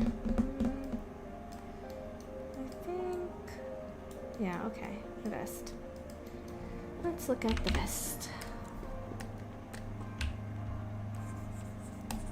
Wait, what? I thought... Oh, okay. Overpaint. There we go.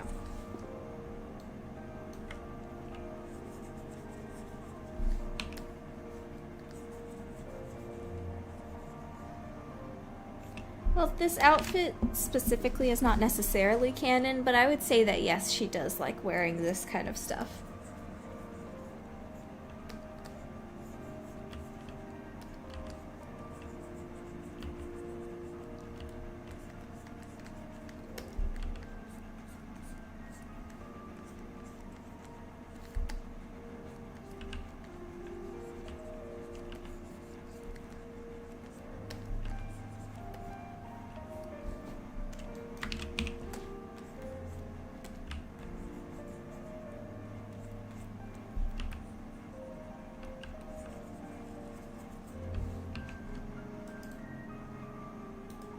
Kind of a shadow here from the little ascot thing, ribbon thing.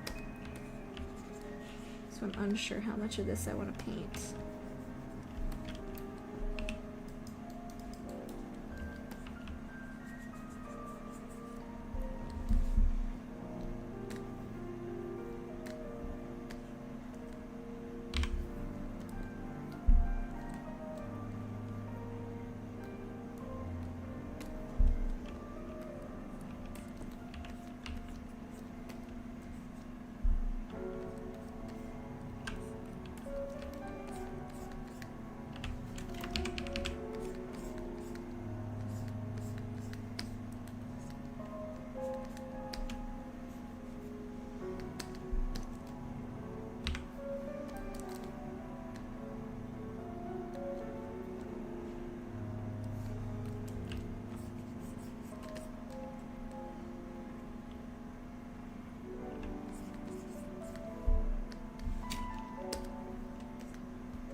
Okay, I'm gonna look up some reference real quick before I continue.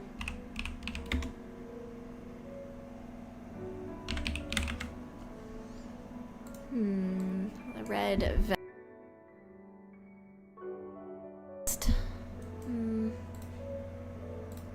This is pretty good reference, but I want a little bit more.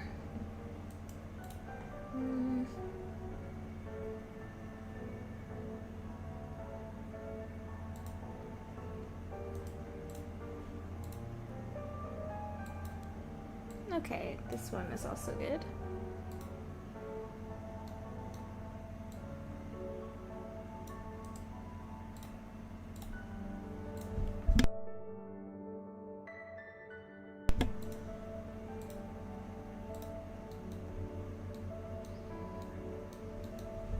All right.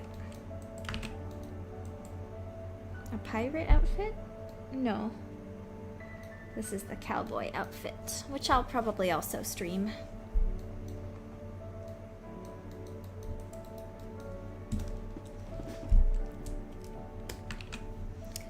Oh, there's no problem with missing the stream. You're welcome in at any time. Glad you enjoy the art. Thank you, Pippin Starshine.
okay. I don't know. I think I should probably put the buttons on first before I do the wrinkles for the buttons. That's probably a good idea.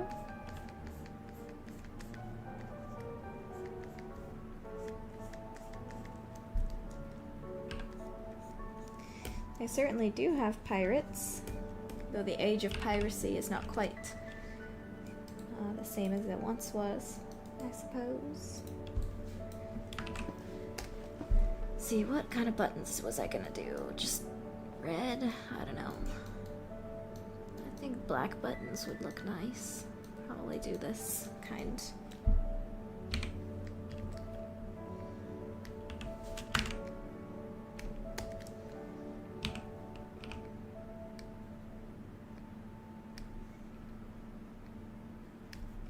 Button, button, button.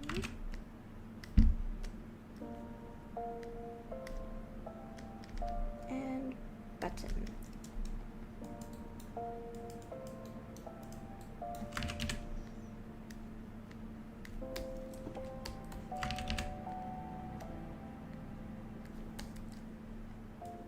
Okay. There's the buttons. Now we can paint wrinkles under them.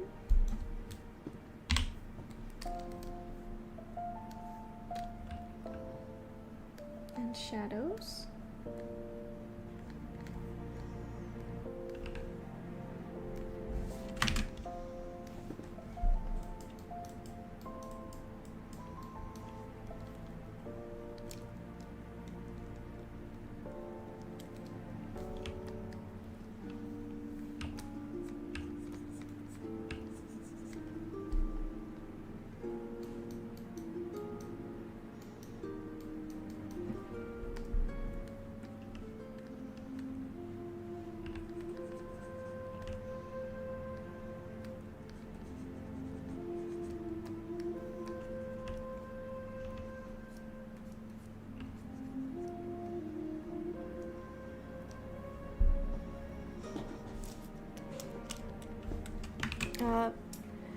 Pin Starshine says, I must say, the black and red colors nearly giving me the touch of a vampire gothic mixed kind of vibes, but in a very cute way. Well, thank you. That's sort of what I'm going for. Very gothic. Well, it's supposed to be like elegant gothic Lolita kind of style. Like Japanese EGL sort of look. Very Victorian, mixed with like porcelain doll, mixed with, yeah, that kind of little bit vampire gothic type of thing. Yes. For example,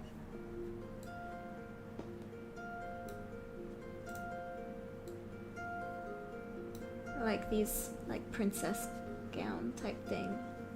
That was the main inspiration sort of idea. Yeah, like this. And the beautiful kind of headdresses and hats too. Very fun.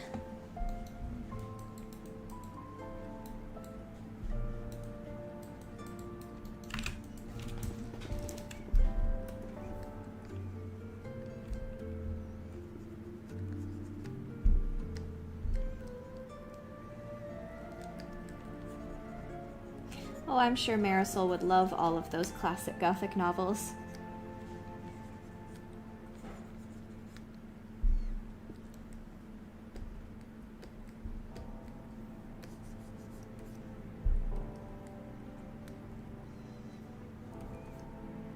Yeah, exactly. Lolita style. I would, if I had the money, I would love to get a whole bunch of those dresses. I was able to get one dress in Japan when I lived there, and it was so fun. I still like to wear it, depending on the occasion, of course. And it's not like full on like covered in ribbons and stuff like that. It's more sort of like brown academia kind of look.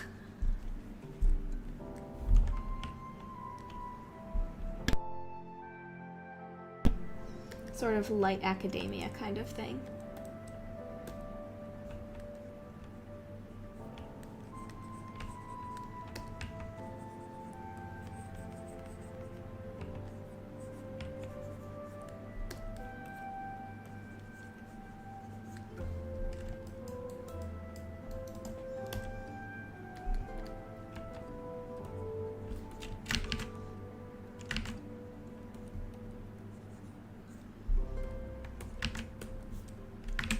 Okay.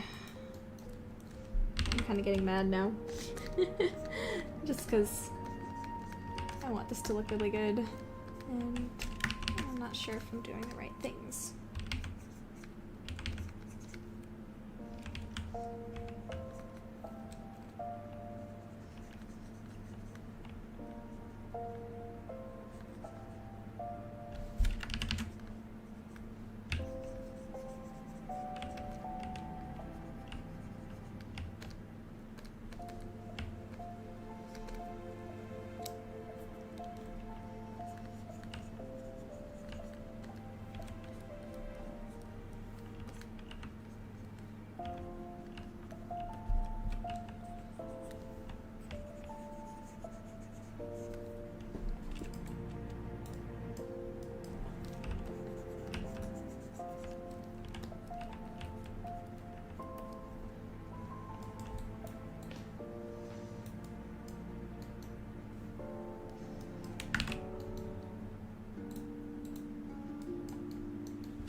Do round buttons here, so I'm gonna do this. Little round buttons.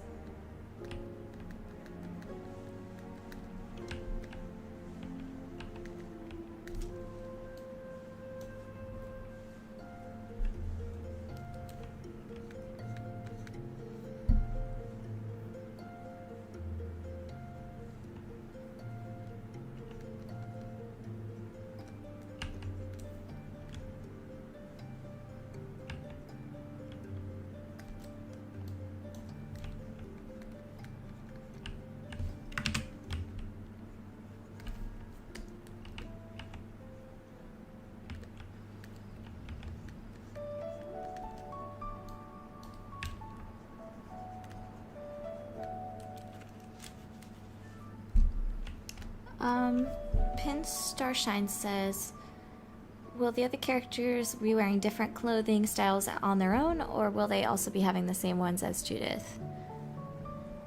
I'm not sure if the other characters will get alternate outfits besides ones that are required for the story, such as fencing outfits, and something else for a special surprise coming up. Because that would take a lot of work. And I think it's a little more important for the player character to have skins. But I don't know. We'll see.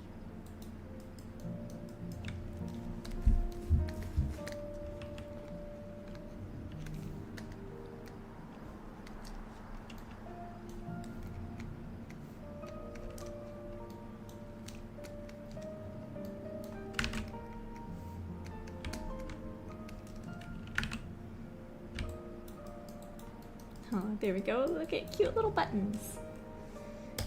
Because she's cute as a button. Okay. Again, I don't think I'm quite done with this, but I'm kind of tired of working on it right now, so...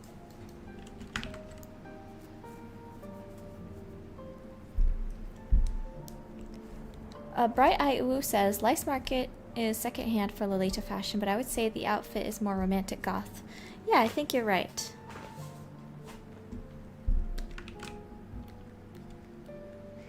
No, there's not going to be a prom in the game. It's not...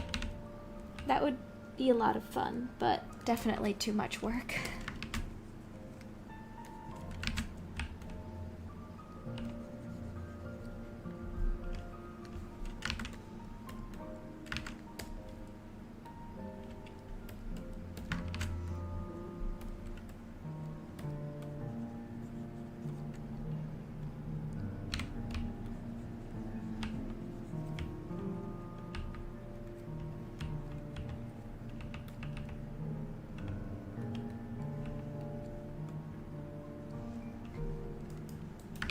Alright, that's all for now on that vest.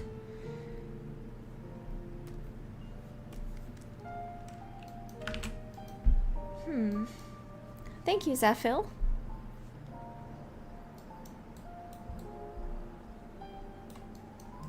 Now what? I definitely think I'm gonna be brightening up her gloves because they're just... I don't like the desaturated red. And this goes the same for her like current canon in-game model. It's just too desaturated. It's not fun. So I'm gonna just saturate up those. Okay, what's going on? Why can't... Oh, I have it on fill with eraser. There we go. Okay, so I'm gonna do this, which is fill them up and then saturation. That's way too high. Let's crank this down a little bit.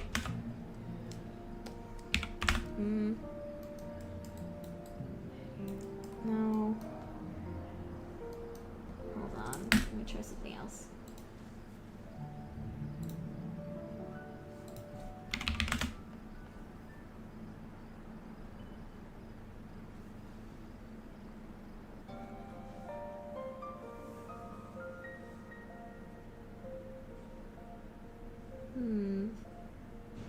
Color. No.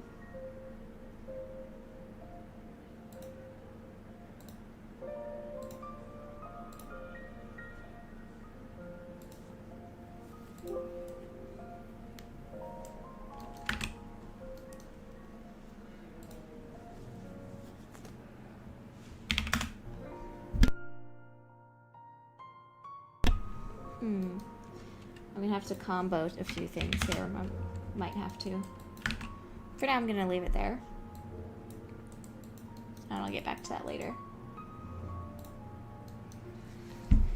Let's see. What next? What next? What next?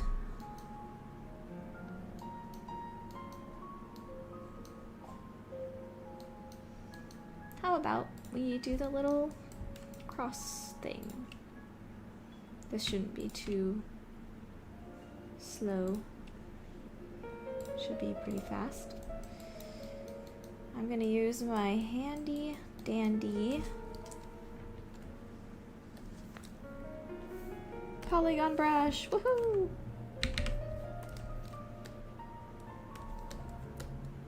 Something I wish Procreate had. But alas.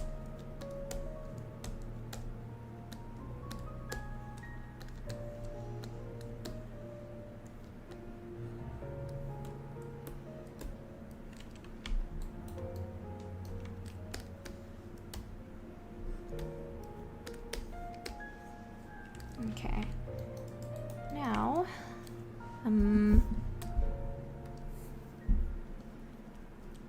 I don't know exactly what shade of red she has that it's called, but I would say dark, slightly desaturated red.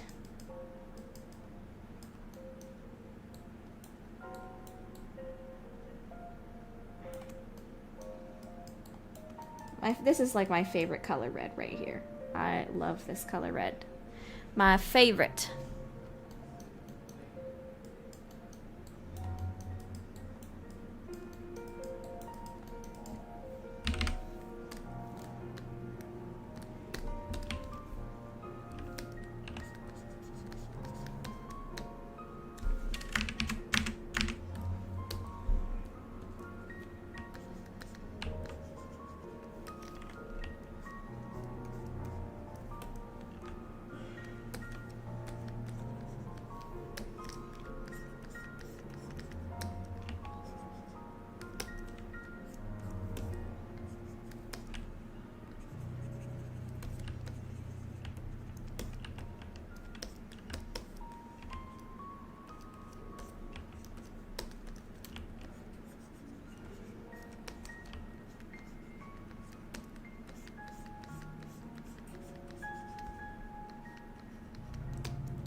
Yes, her family is religious, but again, this like cross is not like canon.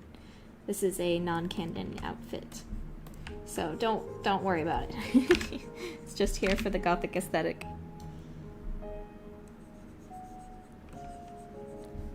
I'll talk more about the in-world religion at a later time, but you can learn a little bit more about it in the new lore video I dropped this month.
Cranky asks, hey, do you use a position map bake for texturing or nah?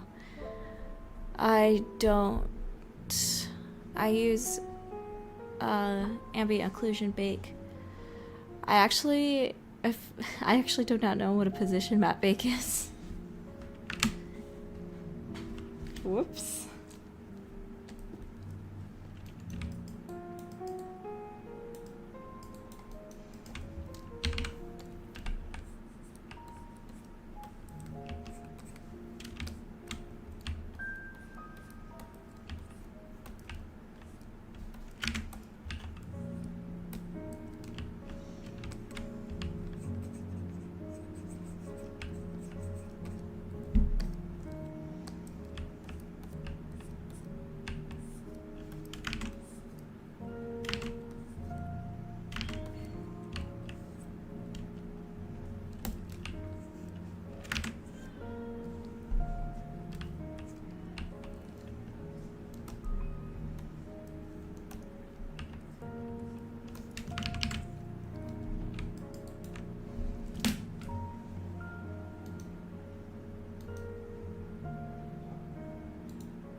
Oh, that's what you mean. Yeah, actually, I do that. Yes. I just call them, like, gradient fill tool, basically.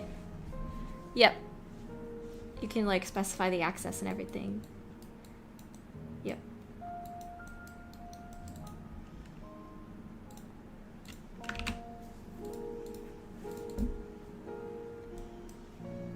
Yeah, my mentor taught me that too.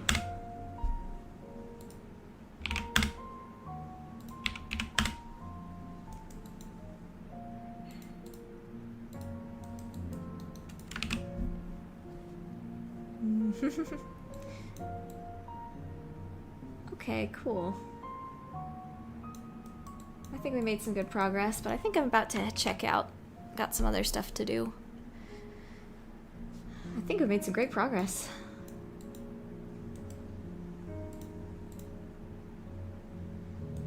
And next stream I'll work some more on this.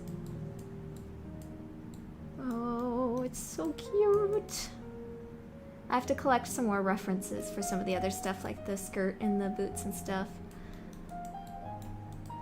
Awesome. I think it's gonna look so good when it's done. And hope you guys will like it too. Well, thank you all so much for joining me for this stream today. I had a lot of fun. Lowest Expectations says, love how relaxing these streams are. Have a good night. Thank you so much, and thank you for joining us. I hope you have a happy holidays too. I might stream this Saturday, but if not, I'll definitely be streaming next Tuesday or Wednesday. See you all. Have a nice night. Have a nice night.